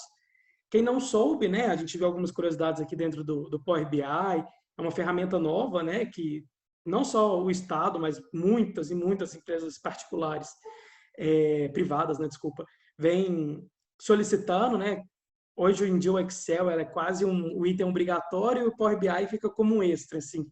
Então a gente já viu como que está sendo usado dentro do Estado, né, como que o Estado vem se atualizando também, não é um Estado parado, um Estado arcaico, né, ele já está se atualizando cada vez mais, entregando cada vez mais dados a todos, né, a população de modo geral.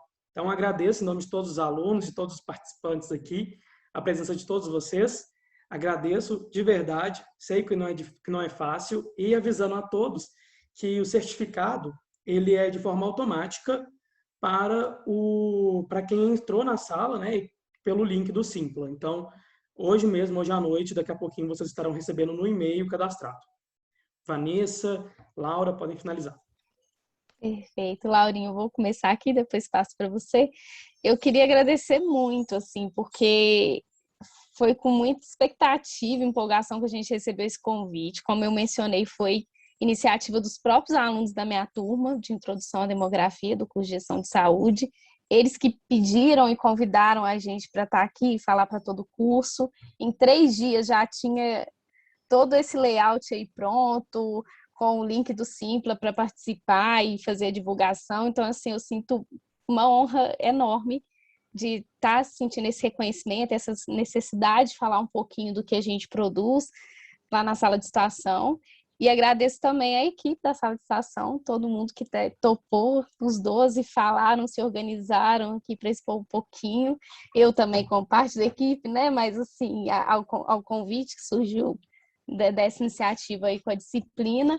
Então, obrigada, gente. E é isso, os desafios são muitos, não são fáceis superá-los, e a gente ainda está superando a cada dia, a gente ainda lida com todos esses problemas que diariamente batem lá, mas eu acho que o fato de estar com uma equipe interdisciplinar, multidisciplinar e aberta ao diálogo é essencial para superar esses problemas e para ir na trajetória do sucesso. Então é isso, encerro minha fala aqui e passo para a Laurinha. Oi, pessoal, eu queria agradecer muito também, falando em nome de toda a equipe, falar que as portas estão sempre abertas para qualquer tipo de colaboração. A gente tem a intenção de se aproximar cada vez mais das universidades, das instituições de ensino como um todo, porque é importante para gerar conhecimento, para gerar novas habilidades. E quando tiver alguma oportunidade de estágio, a gente também traz para vocês, sem dúvida. Muito obrigada pelo convite, fiquei muito feliz. E até a próxima, se um dia tiver a próxima.